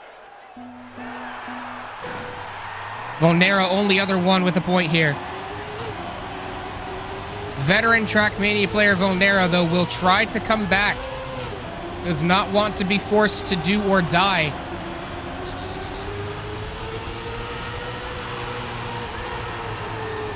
Crosshairs strong start. Everybody kind of moving up to match him, though Volnera actually led at that checkpoint by 7 milliseconds. And Hugo also off to a strong start before he gets moved back behind Utah. Might have clipped the environment there just ever so slightly, but Volnera maintains this advantage. Crosshairs hot in pursuit. Not wanting to let go of this just yet as they go through the loop. Now into these jumps as well. Seeking to maintain that momentum.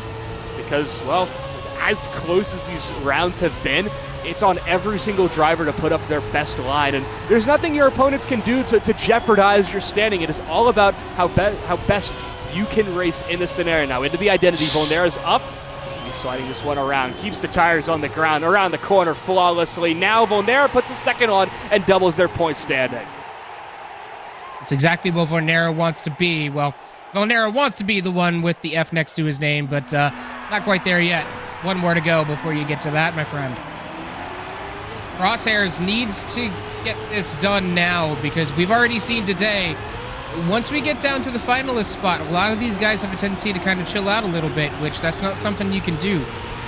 When you catch yourself napping, you have to wake yourself up real quick. And sometimes that wake up is a bucket of water dumped on your head as someone comes from behind and takes that finalist right after you do. So these races right now, when the rounds that we're watching unfold, currently still got ourselves this close race, but Hugo is going to bump the pillar right there as now slide around on this funnel-shaped object. The barriers persist and the pack regains as getting closer and closer to the identity phase, back to the clock tower once more as Crosshairs could very well be putting himself in the open finals with this round. Volnera right on his gearbox, though. One more turn before we get to the identity. Crosshairs has been extraordinarily strong. That doesn't look like a great launch from Crosshairs, though. Volnera will keep it really close. Who's going to come across the line first?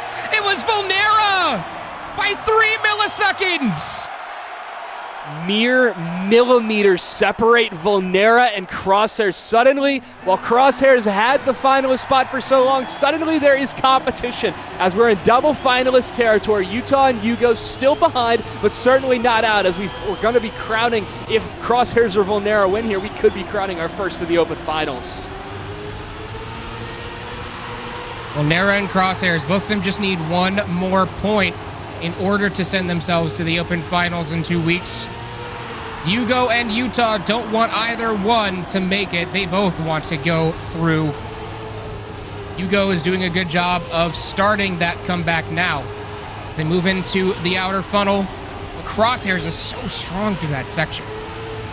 At the most efficient line through there, and mainly it's just maintaining that momentum. We've talked about it all day on the desk, how it's so important to maintain that speed while also knowing where you're driving towards. As good lines out of Hugo and Utah as they're right on the heels of Crosshairs now, and we're coming up on this jump. They'll slide around the corner and they'll find themselves at the ramp. Crosshairs, with just a simple landing right now, could find themselves at a strong start. Gonna slide around the corner, drive through the finish line, and qualify for the Open Finals. That is a big win for Crosshairs. Now Volnera, the next one to try to make it through. And, you know, as we were talking over the course of this last intermission, unfortunately, we won't get to see these guys again today because due to time shortages, we will not be running the finals today. So this one and the next lobby will be the last lobbies of the day, but you still get to see who moves on in real time. And Hugo is trying to move on with some real time there as Volnera is basically out of this lap. This is a good opportunity here for Hugo and Utah to put themselves on the board. Now the question is which Frenchman takes it first. Hugo with a marginal advantage, Utah close in pursuit, biting at the tail. As we go through that loop now into the dirt phase, and we go through these big booming jumps before we get to that big ramp at the end of it. And to maintain speed, but both these drivers just right in the same standpoint. 2 milliseconds separate both of them, but Utah's clipped the environment. Now it's Hugo and just one racer to beat, and that is himself driving towards the finish. Might clip the wall here. Fails right there. They both go into the water. They need to maintain this momentum, and they failed on the first occasion. Now it's Utah, not exactly keeping speed around the corner tightly, and it's going to be stolen by Hugo at the end. It comes down to the wire, and Hugo's the first driver to cross. Volnera was basically out from the beginning with an unfortunate hit off the wall. So Volnera still on finalist. Hugo first to strike between the Utah and Hugo pairing. Utah and Hugo out to another breakaway, in fact. Seems like Volnera has slowed down slightly and has not had the most efficient line of these recent races, despite the fact that they find themselves on finalist points. So they're right at the precipice of ending this lobby and qualifying for the Open Finals. Well, Volnera just doesn't exactly have that same sort of ice we've seen earlier. Now, they are one of the most veteran players, highly acclaimed here in this Tmgl Open scene, and so we know they have what it takes. The question is, can they take it here, or is Hugo going to put in contention for double finalist territory again? Utah is certainly not going to let Hugo just take it. As Utah has been running solidly for this run here, this round. Utah, that's a sketchy jump. Is able to land it, though. Hugo jumps ahead, and Hugo might. There it is. Potential double finalist coming up here shortly. This is not what Volnera wanted to see. Volnera wanted to see Utah win that one, but Hugo instead is going to start nipping on the coattails of Volnera. Volnera currently has the best time on this course with a 105.8. That's just around the mark that we expect these Tmgl Open drivers to be around. And Volnera will even start off with an advantage here, while only marginal ahead of Hugo now. As continue going around, just right. Tires overlapping, though not colliding. This is Volnera versus Hugo here. Three-way battle for the next French driver to make it on forward into the Open Finals. Now Volnera extends out, and Hugo bumps the pole. That gives Utah space to close in as we go into this outward-shaped funnel, and Volnera has the advantage. Hugo now praying that Utah is able to get something done, but he's not too far behind himself either. Volnera could mess up this last jump, or really any jump in between, but the identity is the most likely place. Hugo's gained some ground. Volnera still continues to run out. One more tough obstacle to go. That's a good jump for Volnera. Good landing. Yes. And goes around the corner, and Volnera will punch his ticket to the Open Finals. The 106.3 at that, so not his best time on the course in this lobby, but at the very least here at Clock Tower secures themselves a spot in the Open Finals. It was starting to get a bit dicey there. Utah and Yugo put up good efforts, but just weren't able to cross over that finish line with the same sort of veracity that I'm sorry, I'm blanking on a name. My brain has run out. Both these players, they're qualifying. They're doing a solid job at that. We will see them in 2 weeks' time on the main broadcast. Yeah, and that open final is critical for all these guys to make it into the Challenger Series, just that one level below the Grand League. And we've seen that a lot of these players, I'm thinking that there's a few from the past couple weeks that might be in a prime position to go through to that Challenger level, honestly, Junior. Yeah, certainly. We've seen such high competition just across the day, and really in this lobby, Crosshairs and Volnera proving to be the best 2 out of the 4, but again, that's just how cutthroat it is, that only half of each lobby can advance onto the next round, and when you get down to the wire, eventually you're going to have to drop people off along the way. Crosshairs and Volnera, the 2 that are qualifying from this lobby, but we have one more lobby after this. We find ourselves returning back to Clock Tower with our second semifinal, and 2 from here can qualify for not only the final race, but also the Tmgl Open Finals on April 16th. That is coming up, but we're just waiting to see here. We're waiting to get into the lobby. I gotta ask you guys, we've got just the remaining players remaining, and I'm trying to see if we have it written somewhere. I believe we do. It is 7, Feed, Javzo, and oh shoot, I forgot the other one. But the other 3 are currently in the lobby. Gotcha. So we have 3 of the 4 there, and we're waiting just to make sure that we got everything underway before we get started here with our final lobby of the night. Chat, out of those names Gigabyte was naming, we got to hear from you guys in chat. Who are you guys rooting for? Who do you think are the top 2 moving on forward? Let us know in chat. We've got it on our monitors right now. Please let us know, because this one's certainly shaping up, especially since you said 7 was in here. That one's definitely going to be a dangerous lobby. And Heave also. Feed, Javzo, 7, and Heave will be the ones vying for those final 2 spots in the Open Finals. And you know for certain that every single one of these guys is capable of getting to that Open Finals. Now, I see a lot of people thinking it's going to be 7 and Feed. I believe 7, at least to the crowd, is their favorite. Yeah, we're going to have some crowd favorites. I think I've got to have my eye on Feed as well. We watched him race earlier on in this broadcast. We saw what they can do on the track, and now it's a new environment, it's a new situation, and a new track at that. So it's cutthroat precision. We're hopping into the lobby shortly, and well, as we've got ourselves the lobby here, we should be in the final warm-up stage between all 4 of these drivers. They are looking to submit their mark and find themselves now in the Open Finals in 2 weeks' time. It's Heave, it's 7, it's Javzo, and Feed, and we're going to have that first round underway shortly as we finish off this warm-up, as we conclude this preparation phase. Now, it's all on these 4 drivers to see who's going to move on, and only 2 can pass through. First round. Here we go. Who's going to have the advantage in this ice section? Into the plastic and across the jump. Into this first pothole section. Feed actually gets a little bit of a bump there on the transition. So now it's 7 out to the races.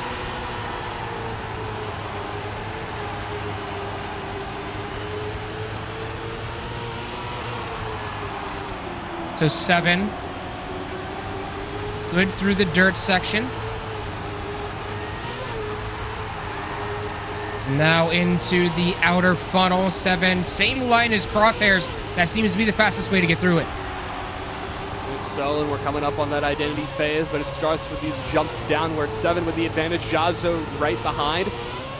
0.3 of a second behind 7, as now continue to get through these potholes, which have been proven to be dicey in earlier runs and earlier rounds. Now 7 will have the advantage here on this launch. And have to perform so effortlessly.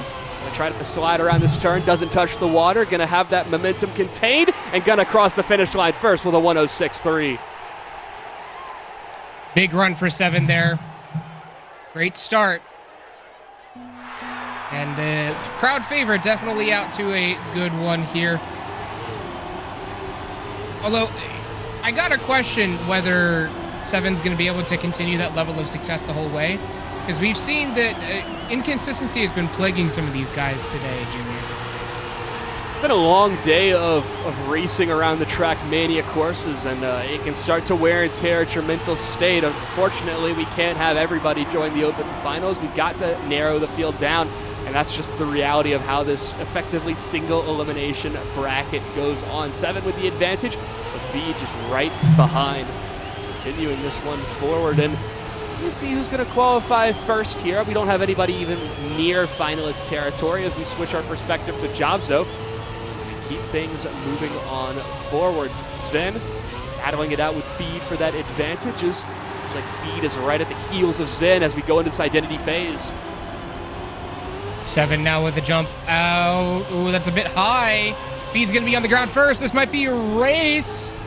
And 7 will actually be able to win it. 7 takes a 2-point lead. One more to finalist. And knocks 200ths of a second off of his time also. So great improvement there. You can see it up at the top left of your screen. Best time so far is a 106.005 out of 7. Incredibly strong time, incredibly admirable, but like we talked about, Keeg, it's not the fastest run, it's the most consistent run that you could put up. Feed out to a lead here. Eve and 7 bringing up the next 2 spots, and Jobzo had a bit of an issue at the very beginning on the transition. Now 2 packs are starting to break away. Even Feed duking it out for that first place position. 7 is looking to get in the mix right behind them, just behind with looks like about half a second. He's catching up here, right on the heels of Feed, is going to swoop right by them, as now Heave finds themselves with a bit of a sizable advantage. Go through the checkpoint, half a second ahead of his opposition. He's now just need to make it through this identity phase. Heave off the ramp, trying just to land his tires effectively, not slide off into the moat. No, makes his way through. Eve's going to find themselves their first round win here, as now there's half the deficit to climb between him and Sven, or 7. 7 looking to get up on that finalist position. Feed and Javzo still have yet to put up a point in this lobby. It's not quite their best consistency days. We've seen them both on stream before.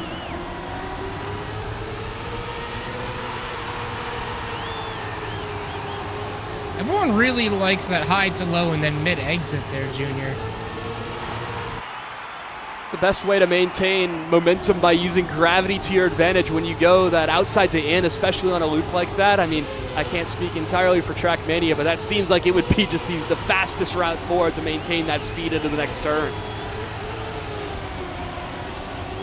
Well, Feed currently with the lead. Everybody got a... Ooh. That was a really good landing by the back 3. Feed did not have such a great landing. And now everybody is back up and grouped up together. Feed, 7, and Heave are all in position to take this one. A bit of a sketchy jump there by Feed. He goes low. He jumps off into the drink, and we have a victory by Heave. Victory by Heave there. They put themselves now shooting straight with 7. It's 2-2 across the board. We haven't seen a score out of Feed or Javzo yet.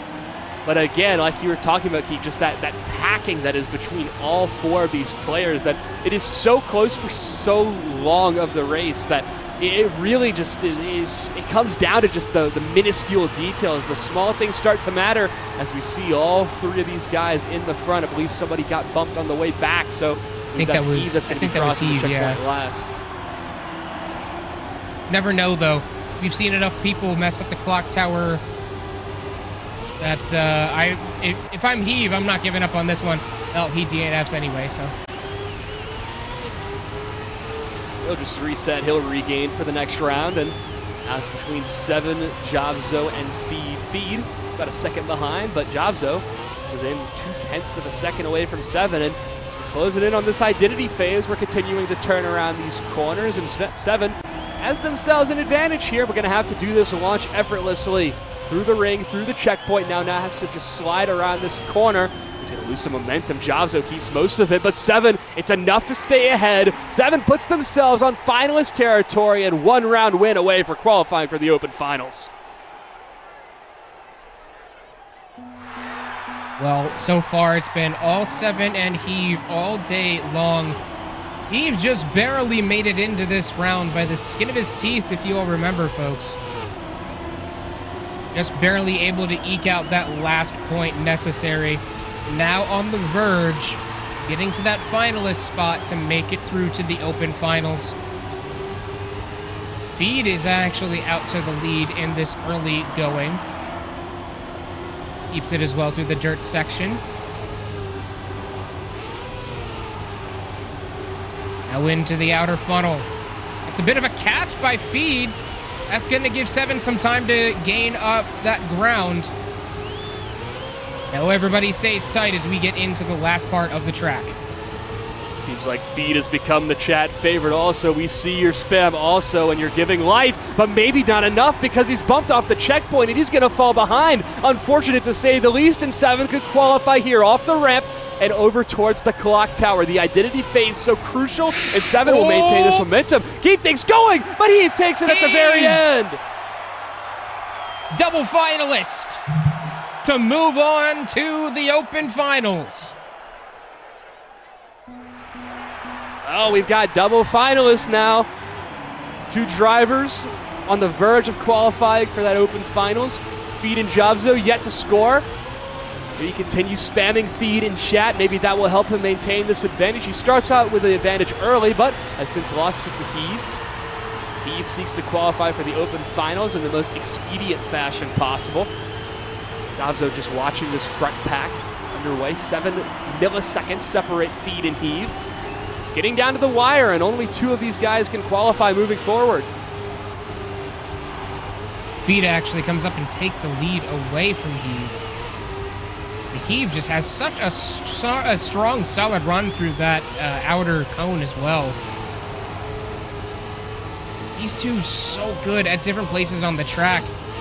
Feed out to a good lead going into the last part of the track. Now here we go. One more turn before the jump. Take this momentum now into the clock tower. Heave opts to go right.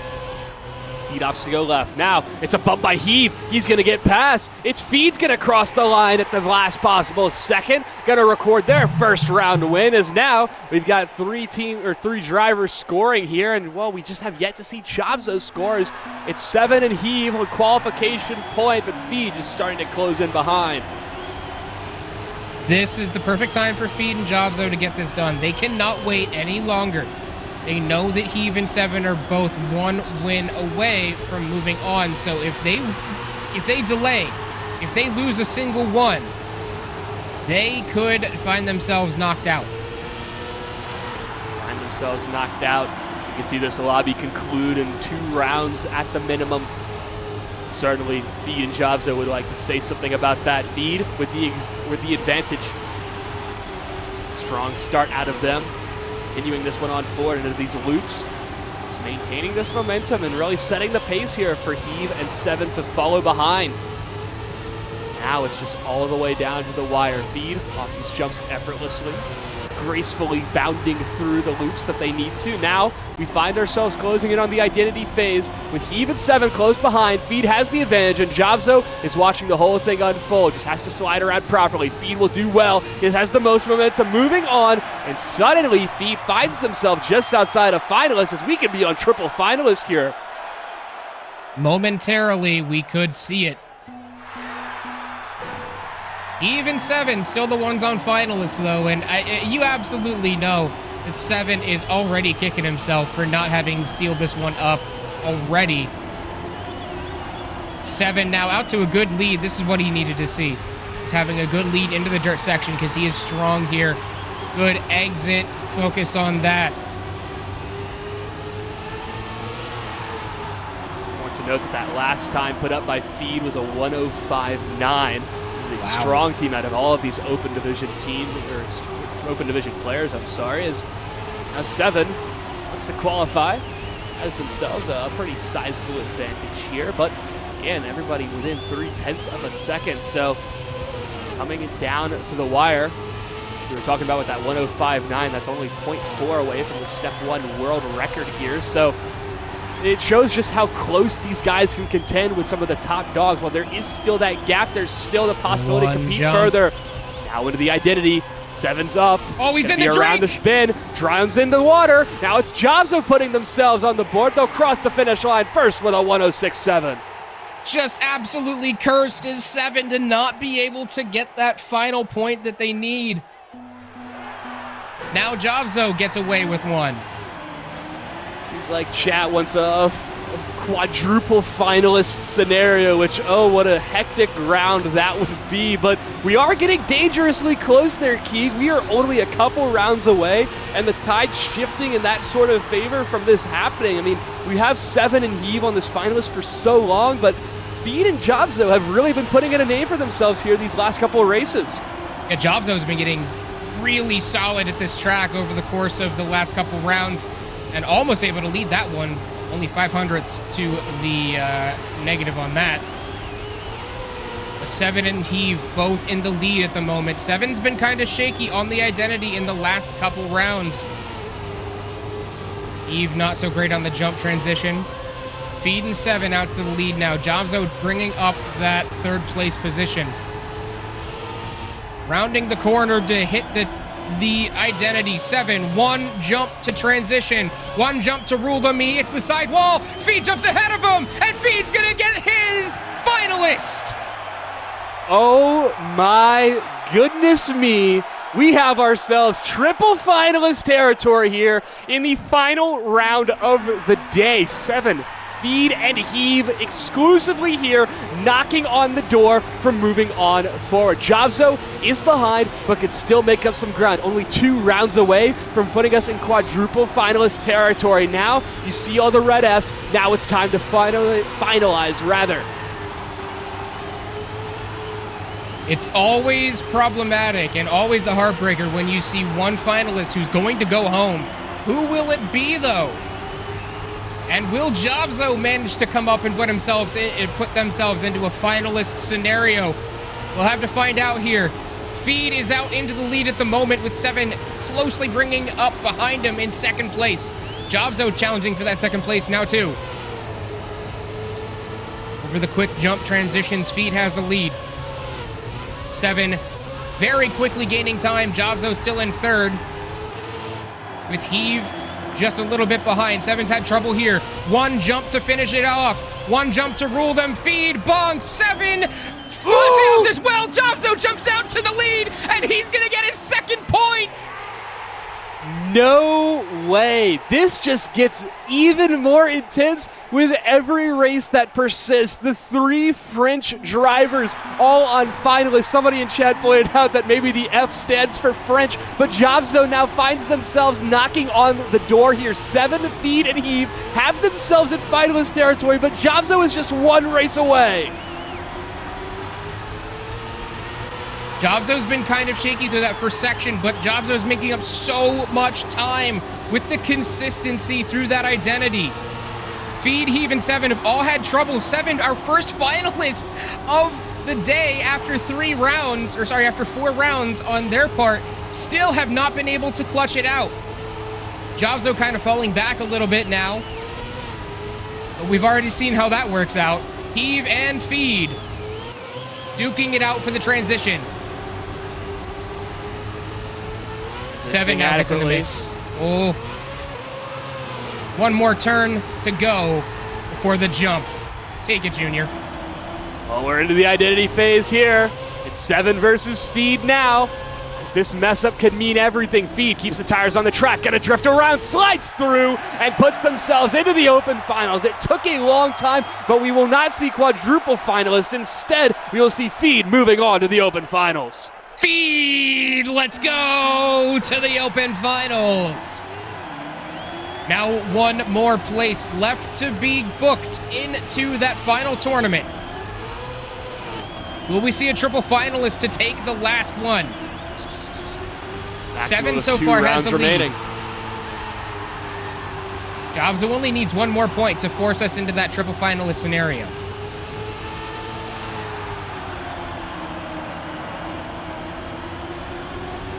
Seven looking to dominate this early section. Jobzo a bit hesitant, taking the safer lines in the back.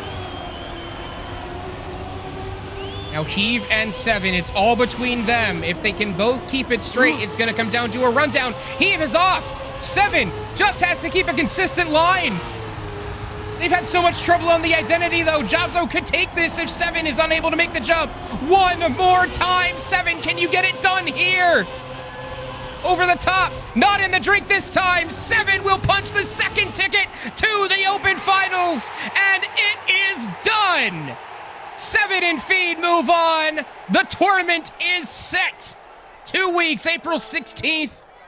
We have our 16 players. Do indeed. Feed and Heave moving on forward. Goodness me, what a semifinal that was. When we talk about Trackmania rounds coming down to the last little bit, it is the perfect expression of that right there. Good Lord Almighty, that was incredible how close that semifinal was. I mean, we had seen a few earlier on in the rounds of today where we thought, oh, might be a bit closer as we get further on, because even in the round of 64 and round of 32, we saw a few that went to multiple finalists. I think we saw a triple finalist in the round of 64 and a triple finalist in the round of 62 as well. That's not something that just happens when you have a bunch of guys that aren't evenly matched. And today, everybody was very evenly matched. But eventually, everybody but four had to go home. But our Open final is now set. We have our 16 players that will be moving on. And quite frankly, I can't wait for that tournament. No, absolutely. We've got that Open Finals coming your way in about 2 weeks' time. It's going to be on April 16th, and you're not going to want to miss it. Like Gigabyte was talking, we have all 16 players that are going to be making their way forward and competing against the best of the best this Open division has to offer. So it's been a fun one. We've made it through all 4 qualifiers, but now it's time to see who can take it through the finals. All right, folks. Well, that will be all that we have to bring you today here on twitch.tv/Trackmania. Thank you all so much for bringing it to us here. Tomorrow is the Challenger and Grand League over on twitch.tv/virtual. So go check that out tomorrow. But the Open League is done except for one, and that's the one that really matters. April 16th is the next time we'll be bringing you everything from the Open League. But from us here at Trackmania, Gigabyte and Junior P Cubed, thank you all so much for coming and watching us. Have a good night or morning or day wherever you happen to be.